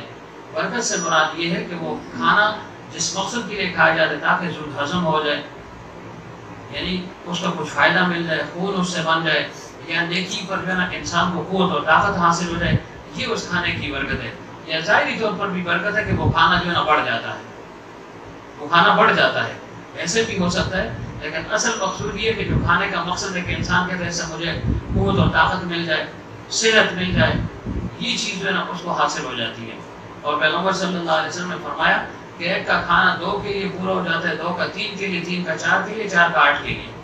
اکٹھے کھانے میں فرمایا یہ برکت ہے. لیکن اس میں ضروری چیز کیا ہے کہ ہر ایک کے اندر یہ جذبہ ہو کہ میں کم کھاؤں، یہ دوسرا زیادہ کھا لے. ایثار کا جذبہ بھی ہو نا. اکٹھے کھانے کا جو ہے نا حکم کس لیے دیا گیا؟ تاکہ ہمارے اندر ہرس پیدا نہ ہو کہ وہ اکیلا آدمی ہوگا نا، میں کہوں یار بس میں ہی کھاؤں بس اور کوئی نہ ہو، تو انسان جو ہے نا حریص ہے وہ پھر زیادہ کھا لیتا ہے. اور اکٹھا ہوگا تو ایک تو اس کو حسن معاشرت جو ہے نا بتائے گی، دوسرا ایثار کا جذبہ کہ بھائی کھانا اکٹھے کھا رہے ہو، خیر ہے تمہاری ضرورت بھی ہے لیکن تاکہ یہ دوسرے بھی تمہارے ساتھ کھا لے، وہ کہ یہ تیسرا بھی کھا لے، وہ کہ یہ چوتھا بھی کھا لے. تو یہ چیز انسان کے اندر پیدا کرنی ہے تاکہ ہرس کا مادہ اس کے اندر کم سے کم ہو. لیکن حکیم علومت رحمۃ اللہ علیہ ایسے نہیں کرتے تھے. کسی نے اعتراض بھی کیا، اعتراض والے تو بہت ہوتے ہیں کہ جی اکٹھے کھانے میں برکت ہے. حکیم علومت رحمۃ اللہ علیہ نے فرمایا کہ برکت وہاں ہے کہ جہاں حساب کا جذبہ ہو. آپ اکٹھے کھا رہے ہیں جو ہے نا گھونٹی آ گئی درمیان میں، محسن نے کہا یہ تو بھائی ہفتے کے بعد گوشت پکا ہے مدرسے میں، ایک ہی گھونٹی ہے، تو کوشش ہوگی کہ میں کھینچ لوں. عاشق نے کہا میں کھینچ لوں، ادھر جو ہے نا کسی اور نے کہا میں کھینچ لوں. تو حساب تو نہ رہا نا، ہر ایک کسی طاقت میں ہوتا ہے کہ گھونٹی میں اٹھا لوں. تو ایسی صورت میں الگ الگ کھانا بہتر ہوتا ہے. حکیم علومت رحمۃ اللہ علیہ کی خانقاہ میں ہر ایک کو الگ الگ ہاتھ پہ روٹی دے دیا کرتے تھے. ہاتھ پہ روٹی دیتے تھے. کیوں؟ اس وجہ سے کہ فرمایا ابھی تمہاری اصلاح ہوئی نہیں ہے، تمہارے اندر ایثار کا جذبہ ہے ہی نہیں. یا یہ کہ ایک صاحب جو ہے نا تیزی کے ساتھ کھاتا ہے، دوسرا آہستہ کھاتا ہے، تو جو تیز سے کھا رہا ہے وہ تو جو ہے نا ہڑپ کر جائے گا 5 منٹ میں سب کچھ. اور جو ڈھیلا ڈالا ہے وہ بیچارہ دھونے والے اسے ڈالے ہوئے تو ختم ہو گیا کام جلد. تو وہ پھر کیا کرے گا؟ تو اس وجہ سے وہ فرماتے تھے کہ اپنی اپنی روٹی کھاؤ بھائی، اپنی مرضی سے کھاؤ. تو اکٹھے بھی کھا سکتے ہیں اور الگ الگ بھی کھا سکتے ہیں. قرآن پاک میں دونوں چیزیں بیان ہو گئی ہیں. جب یہ نا وہ اشراتا دونوں کو اکٹھا کیسے کر سکتے ہیں؟ دسترخوان ایک ہو، پلیٹ اپنی اپنی ہو. وہ کہ یہ جو ہے نا سنت پھر بھی نہیں ہے، خلاف سنت ہی ہے. سنت تو یہ کہ ایک ہی جو ہے نا پلیٹ میں یا ایک جو بڑا رشت اس کو سمجھ لیں اس میں جو ہے نا انسان کھائے. لیکن میں نے عرض کر دیا کہ وہ جو ہے نا اس میں نظافت بھی ہو. کیوں؟ فرمائے جھوٹے کے مومن میں شفا ہے. تو حضرت فرماتا ہے کہ مومن کا کہا گیا ہے، مومن کا. خلیص غنی کا مومن کون ہے؟ جو طہارت کا جو ہے نا اہتمام کرے. طہارت کا اہتمام نہیں کرے گا تو پھر کون اس کے ساتھ جو ہے نا کھائے گا پیے گا. اب حکیم علومت رحمۃ اللہ علیہ کی طبیعت کتنی نازک تھی، کہتے ہیں متبع سنت ہے، لیکن فرمایا میں دوسرے کا پسخوردہ نہیں کھا سکتا ہوں. یعنی دوسرے سے کچھ رہ گیا ہو، فرمایا میں نہیں کھا سکتا ہوں. اگر دوسرے کے آگے سے پانی بچ جائے، فرمایا وہ میں نہیں پی سکتا ہوں، مجھے کیا ہو جاتی ہے. تو بعض چیزوں کا تعلق جو ہے نا انسان کی طبیعت کے ساتھ بھی، پھر اس کو اس پر مجبور بھی نہ کیا جائے. یعنی یہ تم نے لازم جو ہے نا ایسے کرنا ہے. ہاں تربیت کی اگر شیخ کہتے کہ تم نے جو ہے نا اس آدمی کے ساتھ کھانا ہے یا یہ چیز کھانی ہے تو وہ الگ بات ہے. تو ان ساری چیزوں کو جو ہے نا مد نظر رکھ کر جو ہے نا پھر ایک بات کیا کرے نا. یہ نہ وہ ایک بات کر لیں جو ہے نا ادھر سے اعتراض پیدا ہو جائے اور حقیقت کا پتہ نہیں ہوگا. تو ہر چیز کو جو ہے نا سامنے رکھا کریں، اس کے بعد ایک چیز بیان کیا کریں. تو پیغمبر صلی اللہ علیہ وسلم کے صحابہ کا طریقہ یہ تھا، وہ تو جاننثار تھے نا، وہ تو ایثار کے جذبہ میں ٹوٹ ٹوٹ کر بنا ہوا تھا. عباس بن حرب رضی اللہ عنہ نے فرمایا یا رسول اللہ صلی اللہ علیہ وسلم، جب ہم جو ہے نا اکیلے کھانا کھاتے ہیں تو وہ پورا نہیں ہوتا، ختم ہو جاتا ہے. نہیں، فرمایا کہ جب ہم کھانا کھاتے ہیں تو اس میں برکت نہیں ہوتی، ختم ہو جاتا ہے، ہم جو ہے نا پیٹ بھرتا نہیں ہے. فرمایا تم اکیلے اکیلے کھاتے ہو گے کہ جی ہاں ہم تو ہم اپنا اپنا کھاتے ہیں. فرمایا اکٹھے ہو کر کھاؤ، اس میں اللہ تعالیٰ برکت عطا فرماتا ہے. یعنی تھوڑا کھانا بہت سو کے لیے ہو جاتا ہے نا. یہ چیز عورتوں میں بہت زیادہ ہے، یہ ہم میں نہیں ہے، مردوں میں نہیں ہے. خفن ہونا یہ ایثار کا جذبہ عورتوں میں کوٹ کوٹ کر بھرا ہوا ہے. آپ کبھی جو ہے نا اندازہ کر لیں، آج کر لیں، پہلے بھی کیا ہوگا، صرف غور نہیں کیا اس پر آپ نے. یعنی اب مہمانوں کو کھلا دیتی ہیں، بچوں کو کھلا دیتی ہیں، شوہر کو کھلا دیتی ہیں، اس کے بعد کوئی رہ گیا تو کھا لیتی ہیں. پل نہیں پڑتا کہ وہ بڑے آسے تھے، چوڑی رہی نہیں، یہ تک ہم لیٹ ہیں، یہ تک گھاٹا بڑے آسے رہ گیا. یہ بات نہیں ہوتی. اور ادھر امتیاز صاحب کہیں کہ میں نے اتنا خرچہ کیا ہے، بڑے آسے کوئی نہیں رہے گا. لیکن ہم لیٹ کھا سکتے اللہ تمہارا سکتے. لیکن عورتوں میں یہ چیز نہیں ہے. دیکھیں یہ جذبہ ان کے اندر ہے نا ٹوٹ ٹوٹ کر بھرا ہوا ہے. تو خود ماں صفات تھا ماں کا در، جس میں اچھی صفت وہ لے لی جائے، بری صفت کو نہ لینا انسان. ہم کہتے ہیں بری ہیں بری ہیں، اور یہ صفات بھی تو بہت ہے نا، صفات بھی تو بہت ہے نا. تو یہ صفت ان کے اندر ہے یا نہیں؟ کبھی آپ نے یہ محسوس نہیں ہو کہ جو ہے نا اس کی اچھی چیز رہی ہے یا نہیں. اگر آپ کہہ بھی دیں کہ کھاؤ، نہیں بس بڑے ایسے ہو جائے نہ مالا ڈیر بھی، ایسا جذبہ ان کے اندر ہے. اور اکٹھے وہ کھاتے ہیں، ان کو کہنا علاج نہ بس نہیں ہوتا ہے کہ کوشش ہوتی ہے ہر ایک کے لیے دوسرا کھائے. اور ہم جو ہے اکٹھے ہوئے تو ماشاءاللہ پھر کیا ہوگا، پھر جو ہے نا مشکل ہے کہ ہم جو ہے مولوی بسم اللہ تک پہنچ جائے کہ بس الحمدللہ بس شروع کری. تو بہرحال پیغمبر صلی اللہ علیہ وسلم فرمائے کہ اکٹھے کھاؤ. کس وجہ سے؟ یعنی کثرت عقل سے منع کرنا مقصود ہے کہ زیادہ کھانے سے جو ہے نا تم بچ جاؤ. کیوں اکیلے ہوں گے تو خوب کھائیں گے اور مل کر ہوگا تو تھوڑا تھوڑا کھائیں گے. شرمائے کبھی نا آدمی, یعنی دوسرے ساتھ بیٹھے ہو کہ کیا جو ہے نا یہ واحیات ہے, کیا بھوکوں کی طرح لگے ہوئے بس بچ رہا ہے, بس ہی نہیں کر رہا. تو فرمایا یہ مقصود ہے. اور پھر فرمایا کہ زیادہ کھانے سے قساوت قلب پیدا ہو جاتی ہے, دل میں سختی پیدا ہو جاتی ہے. اسی وجہ سے پیغمبر صلی اللہ علیہ وسلم نے فرمایا کہ کافر جو وہ 7 آنتوں میں کھاتا ہے اور مومن 1 آنت میں کھاتا ہے. یعنی کافر 1 آنت, مومن 1 آنت سے کھاتے اور کافر 7 آنتوں سے کھاتا ہے. اور پھر پیغمبر صلی اللہ علیہ وسلم نے فرمایا کہ ایک دفعہ ایک کافر تھا, پیغمبر صلی اللہ علیہ وسلم کا وہ مہمان بن گیا. جب مہمان بن گیا تو پیغمبر صلی اللہ علیہ وسلم نے اس کے اکرام میں کہ بھائی اب اس کو جو ہے نا کچھ اکرام اس کا ہونا چاہیے, کھانے کا بندوبست ہونا چاہیے. ظاہر ہے وہ زمانہ ایسا تھا, کھانا روٹی مل گئی روٹی کھلا دی, دودھ مل گیا دودھ پلا دیا, گوشت مل گیا گوشت کھلا دیا, سبزی مل گئی سبزی کھلا دی. اب تو جو ہے نا ہم محدود ہو گئے نا, مجبور ہو گئے کہ یہ بھی لاؤ یہ بھی لاؤ یہ بھی لاؤ یہ بھی لاؤ. مشکل میں پڑ گئے نا, مشکل بنا دی اپنے لیے. اس وقت جو ہے یہ مشکل نہیں تھی, جو چیز ہوتی بس وہ کھلا دی جاتی تھی. تو فرمایا کہ اس کے لیے جو ہے نا میری جو بکریاں ہیں ان میں سے کسی کا دودھ جو ہے نا دھو لیا جائے, یعنی دودھ اتار لیا جائے. تو ایک بکری کا دودھ اتارا گیا, اس کو پلایا, اس نے پی لیا, سحری نہیں ہوئی. فرمایا دوسرے دودھ جو ہے نا بکری کا دودھ بھی اس کو پلاؤ. دوسری بکری کو دھویا گیا, اس کا دودھ نکالا گیا, وہ اس کو پلایا گیا. حتیٰ کہ 2 3 4 5 6 7 بکریوں کا دودھ اس کو جو ہے نا نکال کر پلا دیا گیا, بس اس نے پی لیا. صبح کا وقت جب ہوا, رات جب ہو رہا, پیغمبر صلی اللہ علیہ وسلم کے اخلاق سے متاثر ہوا. صبح جاتے ہوئے اس نے کہا جی کہ میں مسلمان ہونا چاہتا ہوں, میں کلمہ پڑھنا چاہتا ہوں اور پھر مجھے کلمہ پڑھوائیں. تو پیغمبر صلی اللہ علیہ وسلم نے اس کو جو ہے نا کلمہ پڑھوا دیا کہ اشہد ان لا الہ الا اللہ واشہد ان محمدا عبدہ ورسولہ. جب یہ پڑھ لیا پھر کھانے کا وقت ہو گیا تو پیغمبر صلی اللہ علیہ وسلم نے فرمایا بھائی اس کو دودھ پلاؤ, دودھ ہی ہے تو یہ پلاؤ اس کو. تو پھر بکری کو دھویا گیا, ایک بکری کا دودھ اس کو پلا دیا, اس نے پی لیا. پھر فرمایا دوسری بکری جو ہے نا اس کا دودھ اس کے لیے دھو لو. جب دوسری بکری کا دودھ دھویا گیا, جب اس کو پلایا تو آدھا اس نے پیا, آدھا چھوڑ دیا. یعنی ایک کا تو پی لیا, دوسری کا آدھا بھی نہ پی سکا. تو صحابہ بھی متعجب ہو گئے اور وہ شخص, وہ صحابی خود بھی متعجب ہوا کہ یا رسول اللہ صلی اللہ علیہ وسلم, کیا رات کو میں نے 7 بکریوں کا دودھ پیا اور ابھی جو ہے 1.5 بکری کا دودھ نے پیا. اور میں پہلے اس وجہ سے کہا کہ کافر جو ہے وہ 7 آنتوں سے کھاتا ہے, اور اب تم مومن ہو گئے تو بس جو ہے نا تمہارے اندر وہ چیز پیدا ہوگی, اب تم نے جو ہے نا وہ کم کھایا ہے. یعنی مقصود یہ کہ جو مومن ہوتا ہے اس کے اندر یہ صفت ہے کہ وہ کم کھاتا ہے, قلت طعام پر معامل کرتا ہے. اگرچہ مسلک اشرفیہ سے حضرت تھانوی رحمۃ اللہ علیہ نے فرمایا میں نے قلت طعام کو نکال دیا ہے, لیکن پھر بھی مومن ہے تو اس کے دل میں اس چیز کی جو ہے نا اتنی وہ نہیں ہوتی کہ بھائی میں زیادہ کھاؤں جو ہے نا زیادہ پی لوں, نہیں. بس وہ کہتے ہیں تھوڑا سا اتنا مل جائے کہ جس پر زندگی آسانی سے گزر سکے اور جو ہے نا بے چینی انسان کی ختم ہو جائے. تو بہرحال عرض کیا کر رہا تھا کہ انسان جو ہے نا وہ اکٹھے ہو کر کھائے. اور پھر مزید کیا, پیغمبر صلی اللہ علیہ وسلم, جیسے آج جمعہ ہے نا, جمعے کے دن پیغمبر صلی اللہ علیہ وسلم کا طریقہ یہ تھا کہ جمعے کی نماز کے بعد جو ہے نا کھانا تناول فرماتے تھے. جمعے کی نماز کے بعد یہ بھی ایک مسنون عمل ہے.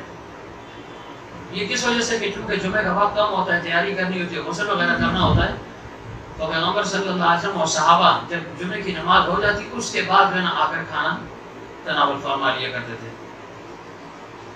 تو یہ ایک طریقہ ہو گیا. دوسرا یہ کہ دن کا کھانا جب انسان کھا لے, پیغمبر صلی اللہ علیہ وسلم نے فرمایا اذا تغدى فتغدى اذا تعشى فتمشى, کہ جب تم دن کا کھانا کھاؤ, دوپہر کا کھانا کھاؤ, تو فرمایا اس وقت کھانے کے بعد تھوڑا سا لیٹ جاؤ, استراحت کر لو, آرام کر لو, قیلولہ کر لو. حضرت عمر رضی اللہ عنہ کی عادت مبارک تھی, جب دن کے وقت گزرتے یعنی کھانا کھانے کے بعد باہر نکل جاتے, کسی کو ویسے بیٹھے ہوئے دیکھتے گپ شپ میں, تو فرماتے جاؤ جاؤ قیلولہ کرو. اور پیغمبر صلی اللہ علیہ وسلم فرمایا کہ دن کے قیلولے سے رات کی عبادت پر جو ہے نا تم قوت اور طاقت حاصل کرو. یعنی ایک شخص یہ چاہے کہ میں تہجد گزار بن جاؤں, تہجد کے لیے مجھے اللہ تعالیٰ توفیق دے دے, ہمت میری بن جائے, تو فرمایا وہ دن کو تھوڑا سا قیلولہ کر لے, تھوڑا سا قیلولہ, گھنٹہ سوا گھنٹہ, جتنا بھی جس کے لیے باتوں کے لیے 5-10 منٹ بھی کافی ہو جاتے ہیں.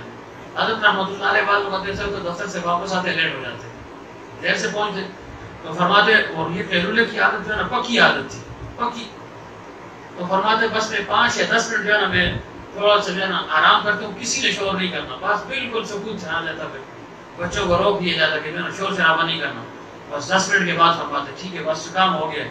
اور ناشد صاحب رحمۃ اللہ علیہ تشریف لائے تھے اس وقت، نیچے یہ حضرت کا جو کمرہ تھا یہ خانقاہ تھی اس وقت، تو ڈاکٹر صاحب خلیفہ موجود تھے نا، وہ ناشد صاحب رحمۃ اللہ علیہ جب تشریف لائے تھے نہیں تھے ہم، تو کھانا وغیرہ تو وہ غالباً ڈاکٹر صاحب کے ہاں کھا کر آئے تھے، باقی دوست یہاں جو آئے تھے ان کا اہتمام کر لیے گئے تھے ادھر، تو وہ جب تشریف لائے تو انہوں نے کہا، حضرت نے فرمایا کہ میں تو قیلولہ بھی کرتا ہوں، حضرت جو ہے نا اب تو عصر کا وقت بھی قریب ہے، تو میں بس تھوڑا سا قیلولہ کرتا ہوں، غالباً 15 منٹ سے 15 منٹ کے لیے سب کو جو ہے نا باہر نکال لیے، جتنے بھی متعلقین تھے، کوئی جو ہے نا اسٹینڈ پہ چلا گیا، کوئی مسجد چلا گیا، بس 15 منٹ جو ہے نا حضرت نے آرام کی، پھر انہوں نے فرمایا الحمدللہ کام ہو گیا۔ تو بعض کا کام 10-15 منٹ سے ہوتا ہے، جو زیادہ سوتے ہیں پھر 15 منٹ سے نہیں ہوتا، 15 گھنٹے سے ہوتا ہے۔ تو جس چیز کی جتنی عادت انسان ڈالتا ہے نا، پھر اس کا وہ عادی بن جاتا ہے، تھوڑی نیند کے عادی بن جائے گا تو اس پھر کام چلے گا، زیادہ سوئیں گے تو پھر زیادہ بھی کام نہیں چلے گا۔ تو بہرحال فرمایا قیلولہ کرو، کیوں؟ فرمایا اس میں شیطان کی مخالفت ہے، شیطان قیلولہ نہیں کرتا، وہ نہیں سوتا، ورنہ تم اس کی مخالفت کرو، تو اس پر عمل کرنا ہے۔ دل نہ بھی ہو، بعض اوقات نیند نہیں بھی آتی، ویسے جو نا آدمی لیٹتے ہیں، آج تو مجھے آ گئی تھی، میں تھوڑا سو گیا تھا، کر لیا، پرسوں نہیں آ رہی، میں نے کہا چلو سنت پر عمل ہو جائے گا، تو ویسے ہی 5-7 منٹ خاموش ہو گئے، بس ہو گیا۔ اصل تو سنت پر عمل ہے نا، نیند آئے یا نہ آئے، تو قیلولہ جو ہے نا یہ ضروری ہے کہ اس سے آپ کو رات کے تہجد میں اٹھنے میں جو ہے نا آسانی ہوگی۔ اگر آپ کو تہجد کا شوق ہو، چلو کرنی ہے تو فجر کی نماز تو پڑھ لیں گے نا، بعضوں کی تو فجر بھی قضا ہو جاتی ہے نا، تہجد تو دور کی بات ہے، فجر بھی رہ جاتی ہے، چلو قیلولہ کر لے، اس کی برکت سے تہجد نہ صحیح تو فجر کی نماز وہ پڑھ لے گا۔ تو پیغمبر صلی اللہ علیہ وسلم نے فرمایا کہ جب دن کا کھانا کھاؤ تو اس وقت کیا کرو، تغدّا فتمدّا، تھوڑا سا استراحت کر لو، آرام کر لو، اور رات کا کھانا جب کھاؤ تو فرمایا اذا تعشى فتمشى، پھر تھوڑا سا چل پھر لو۔ ابن القیم رحمۃ اللہ علیہ فرماتے کم از کم 100 قدم چلے، ایسے چکر لگا لے، یہاں سے وہ نیچے تک جائے، یا اپنے گھر میں جو ہے نا چکر لگا لے، قدم گر لے 100 قدم کم از کم، تاکہ جو کچھ کھایا ہو، پیغمبر صلی اللہ علیہ وسلم فرمایا کہ جو ہے نا کھانے کو تم نماز اور ذکر کے ذریعے سے ہضم کرو، نماز اور ذکر کے ذریعے سے، نماز پڑھ لو، تھوڑی سی تلاوت کر لو، ذکر کر لو، تاکہ کھانا جو ہے نا ہضم ہو جائے، اس کے بعد جو ہے نا جا کر سو جاؤ، لیٹ جاؤ۔ اگر ہمارا معاملہ یہ ہوتا ہے وہ 11 بجے کھائیں گے تو کچھ وقت کون جو ہے نا پھر تماشا پر عمل کرے گا، ساری آسان تلا ہونا۔ تو اس وجہ سے گاؤں میں جو لوگ جو ہے نا جلدی کھانا کھاتے ہیں، یہ عادت اچھی ہے، مغرب کے بعد کھا لیتے ہیں یا مغرب سے پہلے، تو ظاہر ہے پھر عشاء کی نماز بھی پڑھنی پڑتی ہے، اس وقت تک جاگنا بھی پڑتا ہے، تو کھانا جو ہے نا خوب ہضم ہو جاتا ہے۔ تو اس پر جو ہے نا عمل کرنا ہے، ٹھیک ہے جی، 5 منٹ ہو 10 منٹ ہو کہ میں نے جو ہے نا قیلولہ کرنا ہے، کیوں کرنا ہے؟ سنت پر عمل بھی ہو جائے اور شیطان کی مخالفت بھی کرنی ہے۔ ایک ہاتھ دھونا ہے، شیطان ہاتھ نہیں دھوتا، دوسرا کھانے پر بسم اللہ پڑھنی ہے، شیطان بسم اللہ نہیں پڑھتا، بسم اللہ پڑھ لے بس ہی بھی کافی، بسم اللہ الرحمن الرحیم، بسم اللہ و برکت اللہ، بسم اللہ و علی برکت اللہ، بعض کہتے ہیں وہ اعلیٰ کا لفظ نہیں ہے، چلو نہیں ہے تو بسم اللہ و برکت اللہ، ٹھیک ہے، یا بسم اللہ الرحمن الرحیم پڑھ لے، اللہ اللہ کر لیا، کچھ جو ہے نا اللہ تعالیٰ کے نام جو ہے نا اس نے گن لیے، تو بس جو ہے نا سنت پر عمل ہو گیا، تو شیطان اس کھانے میں اس کے ساتھ شامل نہیں ہو سکے گا۔ ایک صحابی فرماتے ہیں ہم پیغمبر صلی اللہ علیہ وسلم کے ساتھ پیغمبر صلی اللہ علیہ وسلم تشریف فرماتے ہم بھی بیٹھے ہوئے تھے، کھانا کھا رہے تھے، اور ایسی برکت تھی اس کھانے میں کہ جو ہے نا ہم بیان نہیں کر سکتے، کہ ابتدا میں جو برکت تھی وہ عجیب و غریب تھی، لیکن اچانک کھانا ابھی جاری تھا، ایک شخص باہر سے آیا، پیغمبر صلی اللہ علیہ وسلم فرمایا بیٹھو ہمارے ساتھ کھانا کھاؤ، اس کو کھانے پر جب بیٹھا دیا تو فوراً اس کے بیٹھتے ہی کھانا ختم ہو گیا، بس 2-4 لقمے ڈالے اور کھانا ختم۔ ہم حیران ہو گئے کہ اللہ شروع میں کتنی برکت تھی اور آخر میں اتنی بے برکت تھی، تو پیغمبر صلی اللہ علیہ وسلم فرمایا تم سب نے جو ہے بسم اللہ پڑھی تھی، آخر میں یہ شخص آگے سے بسم اللہ نہیں پڑھی تھی، جو ہے وہ ساری برکت ختم ہو گئی۔ تو یہ لوگ کھانے پر حد ہے جو ہاؤ کوئی جو ہے راڑے بسم اللہ پڑھ لے، اور اس کا آسان طریقہ کیا ہے کہ اگر مل کر کوئی کھانا کھا رہے ہو، اکٹھے کوئی بیٹھے ہوئے ہو، تو ایک شخص اونچی آواز میں پڑھ لے، اگر کسی کو بھول بھی گئے تو اس کو یاد آ جائے، اور اگر بھول جائے تو درمیان کی دعا پڑھ لے، بسم اللہ اولہ و آخرہ، وضو کے درمیان کی دعا تو نہیں ہے نا، بسم اللہ الرحمن الرحیم، بسم اللہ والحمدللہ، ایسے مختلف دعا پڑھتا رہے گا، لیکن کھانا اگر کوئی بھول جائے شروع میں بسم اللہ تو درمیان میں پڑھ لے۔ ایک دفعہ پیغمبر صلی اللہ علیہ وسلم تشریف فرما تھے، ایک شخص جلدی جلدی کھانا کھا رہا تھا، بعض اوقات پیغمبر صلی اللہ علیہ وسلم نے تربیت کے لیے بھی بعض چیزوں پر شمگوشی فرمائی ہے، ورنہ وہ فرما سکتے تھے کہ بسم اللہ پڑھو نا، نہیں فرمائے، بعض اوقات فرمائے بعض اوقات نہیں فرمائے، تاکہ ایک حکم جو ہے نا وہ سامنے آ جائے، ایک بات سامنے آ جائے۔ تو وہ کھانا کھا رہے تھے، پیغمبر صلی اللہ علیہ وسلم خاموش ایسے دیکھ رہے تھے اس کو، کھاتے کھاتے اچانک اس نے کہا بسم اللہ اولہ و آخرہ۔ جب یہ کہا تو پیغمبر صلی اللہ علیہ وسلم مسکرا پڑے، ہنس پڑے۔ صحابہ حیران ہو گئے اور صحابہ پہچان ہی تھی، جب انسان کسی کو ہنستے ہوا دیکھے تو کیا کہے اضحک اللہ حسنک، اللہ دیتا خوشحال ساتھی، آسان الفاظ میں اللہ تعالیٰ تجھے جو ہے نا خوش رکھے، سلامت رکھے، تم جو ہے نا ایسے ہی ہنستے رہو، خوش باش رہو، یعنی اس کو دعا دینی ہے، اضحک اللہ حسنک۔ تو صحابہ نے کہا یا رسول اللہ صلی اللہ علیہ وسلم، اللہ تعالیٰ آپ کو ہنستا جو ہے نا رکھے، لیکن آپ کیوں جو ہے اس موقع پر ہنس کیوں پڑے؟ مسکراہٹ کی وجہ کیا تھی؟ فرمایا اس شخص کو میں دیکھ رہا تھا، یہ بغیر بسم اللہ کے اس نے کھانا شروع کیا، شیطان بھی لگا ہوا تھا اس کے ساتھ، وہ بھی کھا رہا تھا۔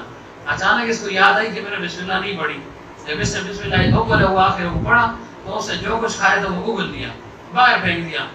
تو اس کی اس حواس باختی کو دیکھ کر میں مسکرا کے ہنس پڑا۔ اور ایک بزرگ کے متعلق آتا ہے، حضرت نے بیان فرمایا تھا کہ ان کی ہمیشہ یہ عادت تھی کہ وہ درمیان میں جب پہنچتے پھر دعا پڑھا کرتے تھے۔ کسی نے کہا آپ جو ہے ابتدا میں نہیں پڑھتے، یہ نہ شیطان میں سیدھا الٹے ہوئے لکھتا ہمارے ڈر فون رکھ کے، اس کو جب جو ہے یہ کہ ہوتی ہے نا، یہ مجھے بڑا مزہ دیتی ہے یہ بات۔ میں کہتا ہوں کھٹر ہو لکھایا نا، پھر ایک ہی دفعہ سے نکالوں گا میں۔ تو یہ ان کا تفرد ایسے وہ بزرگ اپنے حال، کیونکہ ہر حال جو ہے نا صاحب حال کا ہر عمل جو ہے نا وہ قابل تقلید نہیں ہے۔ سنت مسنون یہ ہے کہ انسان ابتدا میں جو ہے نا وہ دعا پڑھ لے، پھر درمیان میں بھی پڑھ لے، پھر آخر میں بھی پڑھ لے، مختلف دعائیں ہیں، تو اس کا انسان جو ہے نا وہ اہتمام کرے۔ تو یہ ہو گیا۔ دوسری بات کیا کہ عمومی طور پر یہ جو ہے نا کمی ہے، پیغمبر صلی اللہ علیہ وسلم کی عادت مبارک تھی کہ جب تک دسترخوان بچھا رہتا اٹھتے نہیں تھے، تشریف فرما رہے تھے، اور فرمایا تم بھی ایسے ہی کیا کرو۔ یہ کس وجہ سے؟ فرمایا ممکن ایک شخص آہستہ آہستہ کھانے والا ہو، جب آپ سب اٹھ جائیں گے تو وہ لحاظ رکھتے ہوئے شرم کی وجہ سے وہ بھی اٹھ جائے گا، بیچارہ بھوکا رہ جائے گا۔ تو فرمایا تم نے اٹھنا نہیں ہے، بس اس کے ساتھ لگے رہو، آہستہ آہستہ تھوڑا تھوڑا کھاؤ، ایک چیز اٹھائی ادھر سے یہ اٹھائی ادھر اٹھائی، تاکہ وہ یہ سمجھے کہ یہ بھی لگے ہوئے مصروف اس کو رکھو، تاکہ وہ کھا لے، خوب پیٹ بھر کر کھا لے۔ ہاں ایسا دسترخوان ہو کہ جہاں لوگ آتے ہوں اور اٹھتے ہوں اور جا رہے ہوں، یعنی ایک آیا کھا لیا پھر گیا، دوسرے آئے، جیسے عموماً شادیوں وغیرہ میں ایسے ہوتا ہے، تقاریب میں ہوتا ہے۔ تو فرمایا پھر یہ مستثنا ہے اس سے، پھر یہ نہ بیٹھے گا، ظاہر یہ بیٹھا رہے گا، سب چوکڑی مار کر بیٹھ جائیں تو پیچھے کیا کریں گے، کب آئیں گے وہ؟ تو یہ فوراً کھائیں اٹھیں تاکہ اوروں کو جو ہے نا موقع ملے۔ لیکن عام حالات میں جیسے مثلاً دسترخوان ہم جو ہے نا خانہ میں بچھاتے ہیں نا، تو یہ نہ ہو کہ 5 منٹ میں جو ہے نا ایک نے جلدی جلدی کھایا اور نس کے ایسے نا، بس آرام سے بیٹھو، طریقے کے ساتھ کھاؤ، ضرورت کے مطابق کھاؤ، ہلکا نوالا ہو چھوٹا نوالا ہو، یہ نہ ہو کہ منہ سے بار بار گرے اور آپ جو ہے اس کو اندر ٹھونستے رہیں، ایسا بھی نہ ہو، ایسا بھی نہ ہو۔ تربیت مشکل ہوتی ہے نا، اس وجہ سے یہ لوگ مجھ سے تنگ ہوتے ہیں کہ تم ہمارے ساتھ کھانے میں نہیں، پہلے کہتے ہو نہیں بیٹھتے، جب بیٹھتا ہوں کہتے ہو بیٹھے کیوں ہو؟ تو یہ چیزیں ضروری ہیں نا، یہ چیزیں الحمدللہ شروع سے جو ہے نا تربیت حضرت نے ایسی فرمائی کہ نوالا لو، حساب کر لو، یہ نہ وہ اتنا بڑا بنا لیا پھر جو ہے نا انسان بیٹھا کا بھی نظر آتا ہے، نکل بھی نہیں سکتا اور جو ہے نا بیٹھا کا بھی نظر آتا ہے، تو چھوٹا لقمہ ہو۔ پیغمبر صلی اللہ علیہ وسلم دسترخوان پر بھی تربیت فرماتے تھے۔ دوسری بات یہ کہ دسترخوان سے آخر میں اٹھے پیغمبر صلی اللہ علیہ وسلم کا یہ طریقہ ہوا کرتا تھا۔ مزید یہ کہ دسترخوان پر اگر ایک چیز موجود ہو تو اس کو اپنے سامنے سے کھائیں، مثلا ایک پلیٹ ہے، ایک تشت ہے، اس میں 4 آدمی بیٹھے ہوئے کھا رہے ہیں، تو فرمایا اپنے آگے سے کھاؤ، درمیان میں سے مت کھاؤ۔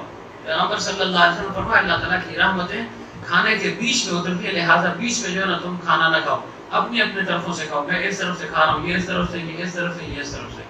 تو فرمایا چونکہ رحمت درمیان میں ہوتی ہے تو درمیان میں ہاتھ نہ ڈالے کہ کوٹی ہوتی چال مار جڑی، سمجھ گیا سر کہ نہیں؟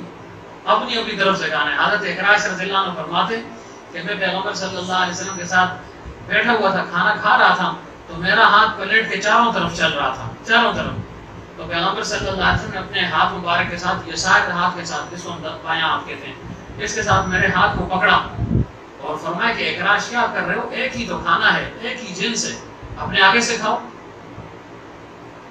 فرمایا کہ جب ہم کھانا کھا چکے اس کے بعد کھجوریں آ گئی، مختلف کھجوریں آ گئی، کچی، پکی ہوئی، نرم، شعاریں وغیرہ جو مختلف جنس کی ہوتی ہیں، یہ جب آ گئی تو میں چونکہ وہ حکم سن چکا تھا کہ اپنے آگے سے کھانی ہے، میں اپنے آگے سے کھا رہا تھا، اور پیغمبر صلی اللہ علیہ وسلم کا ہاتھ مبارک پورے جو نا اس یعنی وہ تھال تھا یا جو تش اس میں گھوم رہا تھا، اور پھر مجھے کہا اخراج دیکھو یہ کھجور ایک قسم کی نہیں ہے، مختلف الانواع ہے، مختلف قسم کی کھجوریں، ہر جگہ سے ہاتھ ڈال کر تم کھا سکتے ہو۔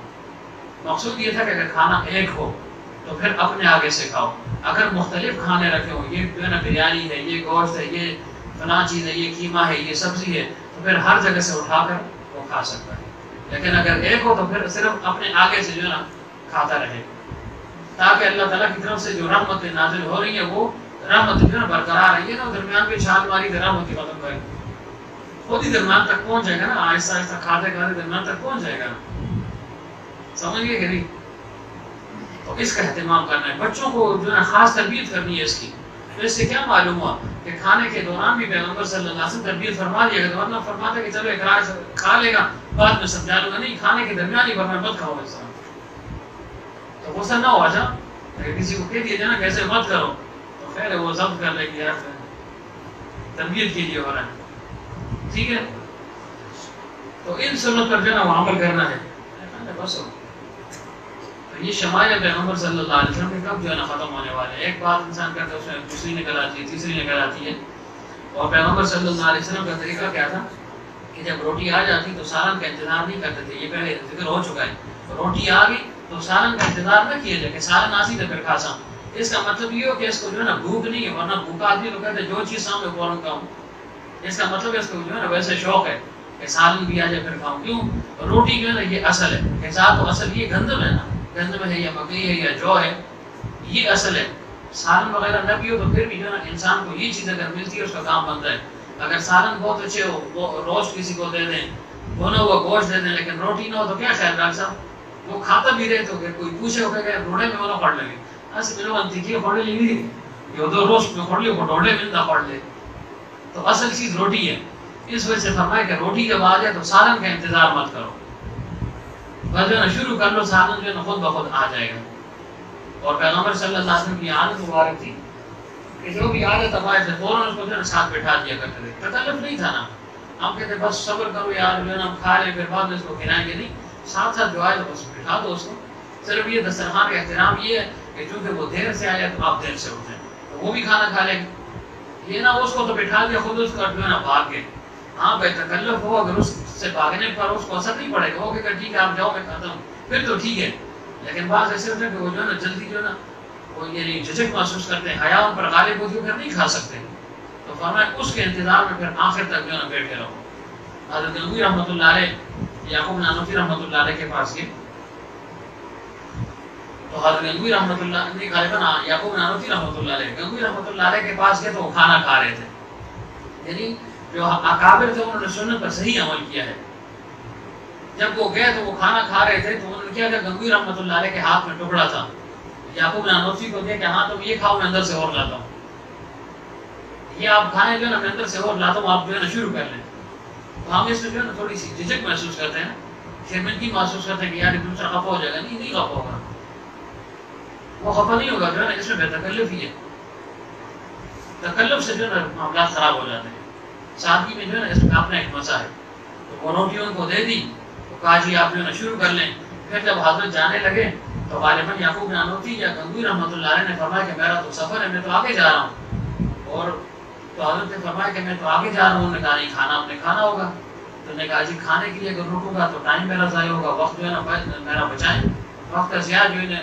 اسے بھی مجھے بچانا ہے، اور ادھر آپ کا کھانا بھی ہے، تو انہوں نے کیا کیا کہ چلو اگر آپ جو ہے نا اتنا ہی اصرار کرتے ہیں رات کو جو بچوں کو کھانا ہے وہ مجھے ڈال کر دے دو، وہ مجھے ڈال کر دے دو، تو گنگوی رحمۃ اللہ علیہ نے کیا کیا، یعقوب نانوتوی رحمۃ اللہ علیہ کو ایک ٹکڑا سا تھا روٹی کا، اس کے اوپر ساگ ڈال دی کہ یہی روٹی ہے، یہی کھانا ہے رات کیا، بس ٹھیک ہے، اس کو لے لیا اور جو ہے نا پوٹلی میں باندھ دیا، پیچھے رکھ دیا، اور جب اپنی جگہ پر پہنچ گئے نا تو پھر بعد میں تعریف یہ کرتے تھے کہ گنگوی جو ہے نا رشید احمد بہت اچھا آدمی ہے، اس نے دیکھو مجھے تیار روٹی مجھے دے دی اور جو ہے نا مجھے رخصت کر دیا، اب اگر ایسے آپ کسی کو کہہ دیں کہ یہ تیار روٹی ہے لے جاؤ، وہ کہیں گے میری توہین ہو گئی ہے، پہلے تو یہ اپنی توہین سمجھے گا کہ میں اتنا بڑا آدمی ہوں، میں جو کیسے اس کو کہوں، اور دینے والے کو جو لے رہا ہے وہ بھی توہین سمجھتا ہے، لیکن جو ہے نا اکابر کی کیسی سادگی تھی کہ بھائی سفر میں جا رہے ہیں تو کوئی پھر کیا ضرورت ہے اس چیز پر بعض اوقات جو ہے نا گھر والے میرے ساتھ جھگڑ بھی پڑتے ہیں. مثلا کوئی مہمان آ گیا تو میں کہتا ہوں یار کھانے میں تقریباً آدھا گھنٹہ پونا گھنٹہ لگے گا, ٹھیک ہے, اگر تم انتظار کر سکتے ہو تو کھانا کھا کر جاؤ, نہیں کر سکتے تو جو اللہ دے والے, یا چلو بعض وقت کسی کو دے دیا کہ آپ رستے میں کھا لیں, تو اس میں اس کی راحت ہے نا مہمان کی. لیکن اس بات کو ہم لوگ نہیں سمجھتے وہ جی کھانے کا کچھ ہی نہیں, آج یہ کدھر مانی یہ کیا تھا. اس کو میں نے تاکید کی, میں نے کہا کھانا اگر تیار ہو نا کھا کے آنا, اگر انہوں نے کہہ دیا تو کھا لینا, نہ ہوا تو رکنا نہیں. اس کو 1.25 گھنٹہ انہوں نے روکا رکھا تو کیا فائدہ ہوا. 12:15 یہ پہنچا اور وہ بھی 5-6 دفعہ میں نے ان کو فون کیا کہ بھائی اس کو جو نا تم نے دیر کر دی, اس کو بھیجو. تو 1:15 کے بعد اس کو کھانا دیا انہوں نے, 1 گھنٹہ بٹھایا رکھا, تو کیا فائدہ ہوا اس کا. کھلانے والا تو سوچ رہے میں نے کمال کر دی, یہ نہیں سوچ رہا کہ دوسرے کا وقت میں نے ضائع کر دیا نا. حکیم علمت رحمۃ اللہ علیہ اس معاملے میں بڑے سخت ہیں. ان کی ایک دفعہ کسی نے دعوت کر لی, جب دعوت کر لی کہ جی آپ نے 1 بجے آنا ہے, 12 بجے آنا ہے, حکیم علمت کا تو 12 بجے پھر 12 ہی تھا, ہماری طرح تو نہیں تھا نا. اس دن ہم آئی صاحب کہ وہ بچی کا نکاح تھا, اس میں گیا تو ہمارے پیر بھائی آئے تو نہیں ہے نا, ندیم. نکاح ہو گیا, میں باہر نکلا تو وہ مسجد میں اندر داخل ہو رہا تھا. میں نے کہا یار 10 بجے کا ٹائم, اس نے کہا ایسا 10:30 ہونے. میں نے کہا تمہارے لیے تو 10 ہی تھا نا, ایسے اگر تم سب سوچو کہ 10:30 ہے پھر آئے گا کون, پھر جو ہے نا یہ کام چلے گا کیسے. تو میں کہتا ہوں جی 9:30 جی, کیوں جی نہیں جا رہا ہوں جی, ڈاکٹر صاحب 10:30 ہے. ڈاکٹر صاحب نے کہا آپ کیوں نہیں جاتے, میں نے آپ 10:30 آئے گا. اچھا جی نہیں بول رہا, آپ کیوں نہیں جا رہے مولوی صاحب, وہ جی پیر صاحب 10 بجے آئیں گے, 10:30 آئیں گے جی. اور ناظم نے کہا وہ 11 بجے آئیں گے, تو پھر سب ایسے ہی بیٹھ جائیں گے. نہیں, ہر ایک جو ہے نا اپنے اوپر جو ہے نا پابند ہے کہ میں وقت کی پابندی کروں, دوسرے سے کیا نکالنا ہے. ہم دوسروں کو دیکھتے ہیں کہ وہ دیر سے آ رہے, بھائی تم خود وقت سے آؤ تو دوسرا خود بخود اس سے سبق سیکھے گا نا. تو وہ ان کا جو ہے نا یعنی بھائی ہے یا ان کا بھتیجا ہے, اب کتنے 2 قدم پر وہ رہ رہا تھا, مسجد کے باہر اس کا گھر ہے, اور وہ آیا کس وقت, وہ 10:30 بجے آیا, اٹھ کر آ گیا تھا. فیصل تھا, اس نے کہا جی سر 10:30 ہونے. میں نے کہا دیکھو یہ کیا فائدہ ہوا. یہ چیزیں نا تربیت کی. تو کیا عرض کرنا تھا کہ حکیم علمت رحمۃ اللہ علیہ نے فرمایا کہ ٹھیک ہے میں آ جاؤں گا کھانے پر. خدا کی قدرت جب پہنچے کھانا تیار نہیں تھا. وہ تو حکیم علمت ہے, بیٹھے رہے گھنٹہ تقریباً بیٹھے رہے, اٹھ کر آ گئے کہ بس میں جا رہا ہوں, کھانا نہیں کیا تو میں جا رہا ہوں. گھر پہنچ کر اپنا کھانا کھا لیا. 2:30 بجے وہ آدمی لے کر آیا کھانا. 2:30 بجے جب وہ لے کر آئے تو حکیم علمت رحمۃ اللہ علیہ نے فرمایا رکھ لو, لیکن یہ بتاؤ یہ دن کا کھانا ہے یا شام کا کھانا ہے, کس وقت کا کھانا ہے, یہ اس کو میں کس وقت کھاؤں گا. ایسا کھانا بھی نہ ہو نا. راحت رسانی اصل چیز ہے. ہم تکلفات میں پڑ گئے ہیں, بس دوسرے کا وقت بھی ضائع کرتے ہیں اور اپنے لیے بھی پریشانی بنا دیں. بھائی اگر حاضر ہے کھانا تو کھلا دو اور جو نا بھیج دو. جب اور دوسری بات یہ ہمیں خوب پتہ ہوتا ہے کہ یہ مہمان آ رہا ہے, یہ فلاں آدمی آ رہا ہے, تو بھائی پہلے سے انتظام کر لو. اگر تمہیں اتنا ہی شوق ہے اس کو بغیر کھانے کے تم نے نہیں چھوڑنا, تو پہلے سے انتظام کر لو کہ تاکہ اس کے آدھی کھانا تیار ہونا. اب جیسے یہ آج جا رہے تھے, کیونکہ ہمارا اپنا گھر ہے نا وہاں, اس لیے کہہ رہا ہوں. ان کو پتہ تھا کہ یہ آدمی آ رہے ہیں, 10 آدمی آ رہے ہیں, یہ تو ان کو صبح سے پتہ تھا. تو بھائی اب تمہیں پتہ ہے تو کھانا جلدی تیار کر لو نا. ایک کام تم نے کرنا ہی ہے تو دوسرے کی کو راحت دے دو نا. میں تو گھر میں بیٹھا ہوں, اگر میں نے 2 بجے کھایا یا 3 بجے کھلایا 4 بجے, مجھے تو کوئی جو ہے فرق نہیں پڑتا. لیکن جس کو جو ہے نا میں نے روک دیا اس کے تو کام خراب ہو گیا نا. تو اس وجہ سے اس چیز کا بھی خاص اہتمام کیا کریں, ٹھیک ہے نا. دعوتوں کا شوق تو سب کو ہوتا ہے, زلمے خان دوسرے سب, لیکن وقت کی پابندی بہت ضروری ہے. یہ نہ ہو یہ کہ 12 بجے ہو پھر ہم جائیں 2:30 بجے تک بٹھائے رکھیں, ایسا کھانا نہیں ہو. آئندہ کے لیے جو ہے نا احتیاط کی جائے. یہ اس لیے کہہ رہا ہوں کہ کیونکہ آتے ہیں مسلسل اور ناراض نہیں ہوں گے. 12 بجے انہوں نے ہمیں بٹھایا اور ساتھ میں نا وہ خلیفہ صاحب بھی تھے, پھر ساتھ نہیں آ سکے. 2:30 بجے انہوں نے ہمیں روٹی دی ہے, 2 بجے. تو وہ بیچارے بھی پریشان نے کہا میں معمول بھی کرنا ہے, قیلولہ بھی کرنا ہے, ادھر تو تفسیر کے لیے آئے تھے نا. تو میں نے کہا دیکھیں وہ کیا اثر لیں گے, بولتے تو نہیں ہے لیکن ان کو ایسا معیار بنانا چاہیے کہ بھائی میں خانقاہ سے منسلک آدمی ہوں, میں نہ اپنا وقت ضائع کروں نہ دوسروں کا وقت ضائع کروں. تو ایسی دعوت سے نہ دعوت بہتر ہے. سمجھ گیا نہیں؟ تو یہ دعوت کے آداب ہیں کہ دعوت کسی کو دینی بھی ہو تو وقت پر دیں, اور وقت پر اس کو کھلائیں اور اس کی مرضی کی چیز اگر ہو وہ کھلائیں اور بس اس کو رخصت کریں۔ یہ نہ ہو کہ پھر اللہ تعالیٰ نے قرآن پاک میں نہیں فرمایا کہ لوگوں جب پیغمبر صلی اللہ علیہ وسلم کے پاس تم چلے جاؤ، جب وہ تمہیں بلا لیں کھانے کے لیے تو کھانا کھا کر نکل جاؤ، یہ نہ ہو بیٹھے رہو گپے ہانکتے رہو، ایسے بھی نہ کرو، کیونکہ وہ تو اللہ کے پیغمبر ہیں، وہ تم سے شرماتے ہیں، لیکن میں اللہ ہوں، میں نہیں شرماتا ہوں، میں تو تمہیں بتا رہا ہوں۔ یہ تربیت کی بات ہے نا، ایک تو عام جو ہے نا سرسری بیان ہوتا ہے، ایسے جو ہے نا لچھدار تقریر، ایسے جو ہے نا گیا تو پھر نیچے آ گیا، جیسے جو نہیں بولا پھر ایسے اوپر جاتا ہے پھر نیچے آتا ہے، وہ طریقہ تو ہمیں آتا نہیں ہے نا۔ یہ ہم تربیت، یہ چیزیں ہم سیکھیں گے نا، اس وجہ سے آداب المعاشرت یہ بہت جو ہے نا اہم جز ہے، یہ اہم جز ہے آداب المعاشرت، کہ معاشرے میں جو لوگ ہیں ان کے ہم پر یہ حقوق ہیں، کسی قسم کی ایذا تکلیف ان کو نہ پہنچے، نہ ہمیں پہنچے نہ ان کو پہنچے۔ اللہ تعالیٰ اس پر عمل کی توفیق عطا فرمائے، آگے انشاءاللہ پھر بیان کریں گے۔ وآخر دعوانا الحمدللہ رب العالمین۔ ذکر کر لیں اللہ اللہ اللہ اللہ اللہ اللہ اللہ اللہ اللہ اللہ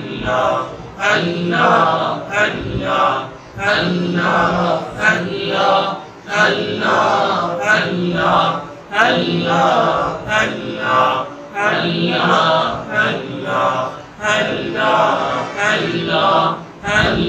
اللہ اللہ اللہ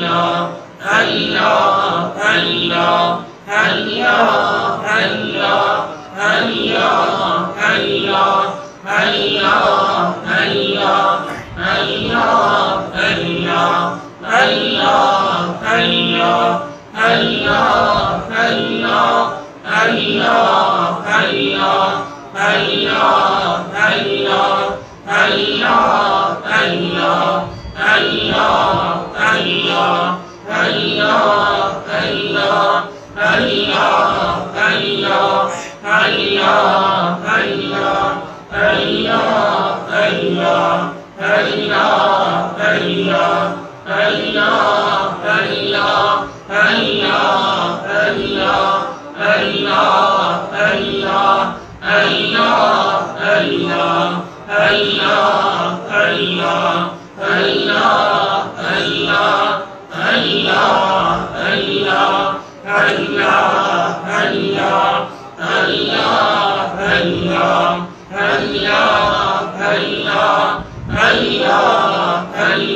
اللہ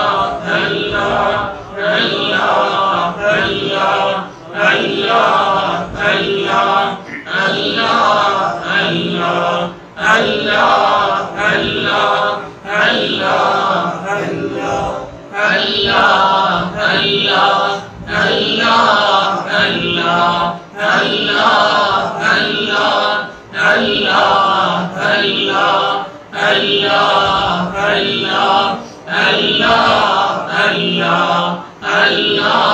اللہ اللہ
یا اللہ جو سنا اور عمل کی توفیق عطا فرما، اپنے حبیب صلی اللہ علیہ وسلم کی کامل اتباع نصیب فرما، ہر سنت پر عمل کی توفیق عطا فرما، اپنا تعلق خاص اپنی معرفت اور محبت اللہ ہم سب کو نصیب فرما۔ ایک شخص صاحب یا اللہ ہمارے شیخ علی مقام کو پہنچا دے، درجات عالیہ ان کو نصیب فرما، قبر پر یا اللہ نورات کی بارش نازل فرما، زمرہ اولیاء میں وہ مقام عطا فرما جو تیری شان کے ساتھ قائم ہے، اپنے حبیب صلی اللہ علیہ وسلم کی دائمی رفاقت اور صحبت نصیب فرما، ان کے فضلات سے ہم سب کو بہرمند فرما، ان کے فضلات دنیا میں عام اور دام فرما، دنیا کے کونے کونے تک پہنچا دے، ہم سب کو یا اللہ ذریعے کے طور پر استعمال فرما۔ یا اللہ جتنے بھی موجود ہیں یا غائب ہیں، جس کے دل میں جو بھی جائز تری حاجت ہے، جو بھی خزائن سے اس کو پورا فرما دے۔ یا اللہ جو پریشان حال ہے ان کی پریشانی کو ختم فرما دے، جو مخلوط ہیں یا اللہ قرض کی ادائیگی کی سنت پیدا فرما دے۔ یا اللہ جو بے اولاد ہیں ان کو نرینہ سارے حلال عطا فرما دے، جن کے اولاد نہ فرمانے والوں ان کو فرما بردار بنا دے۔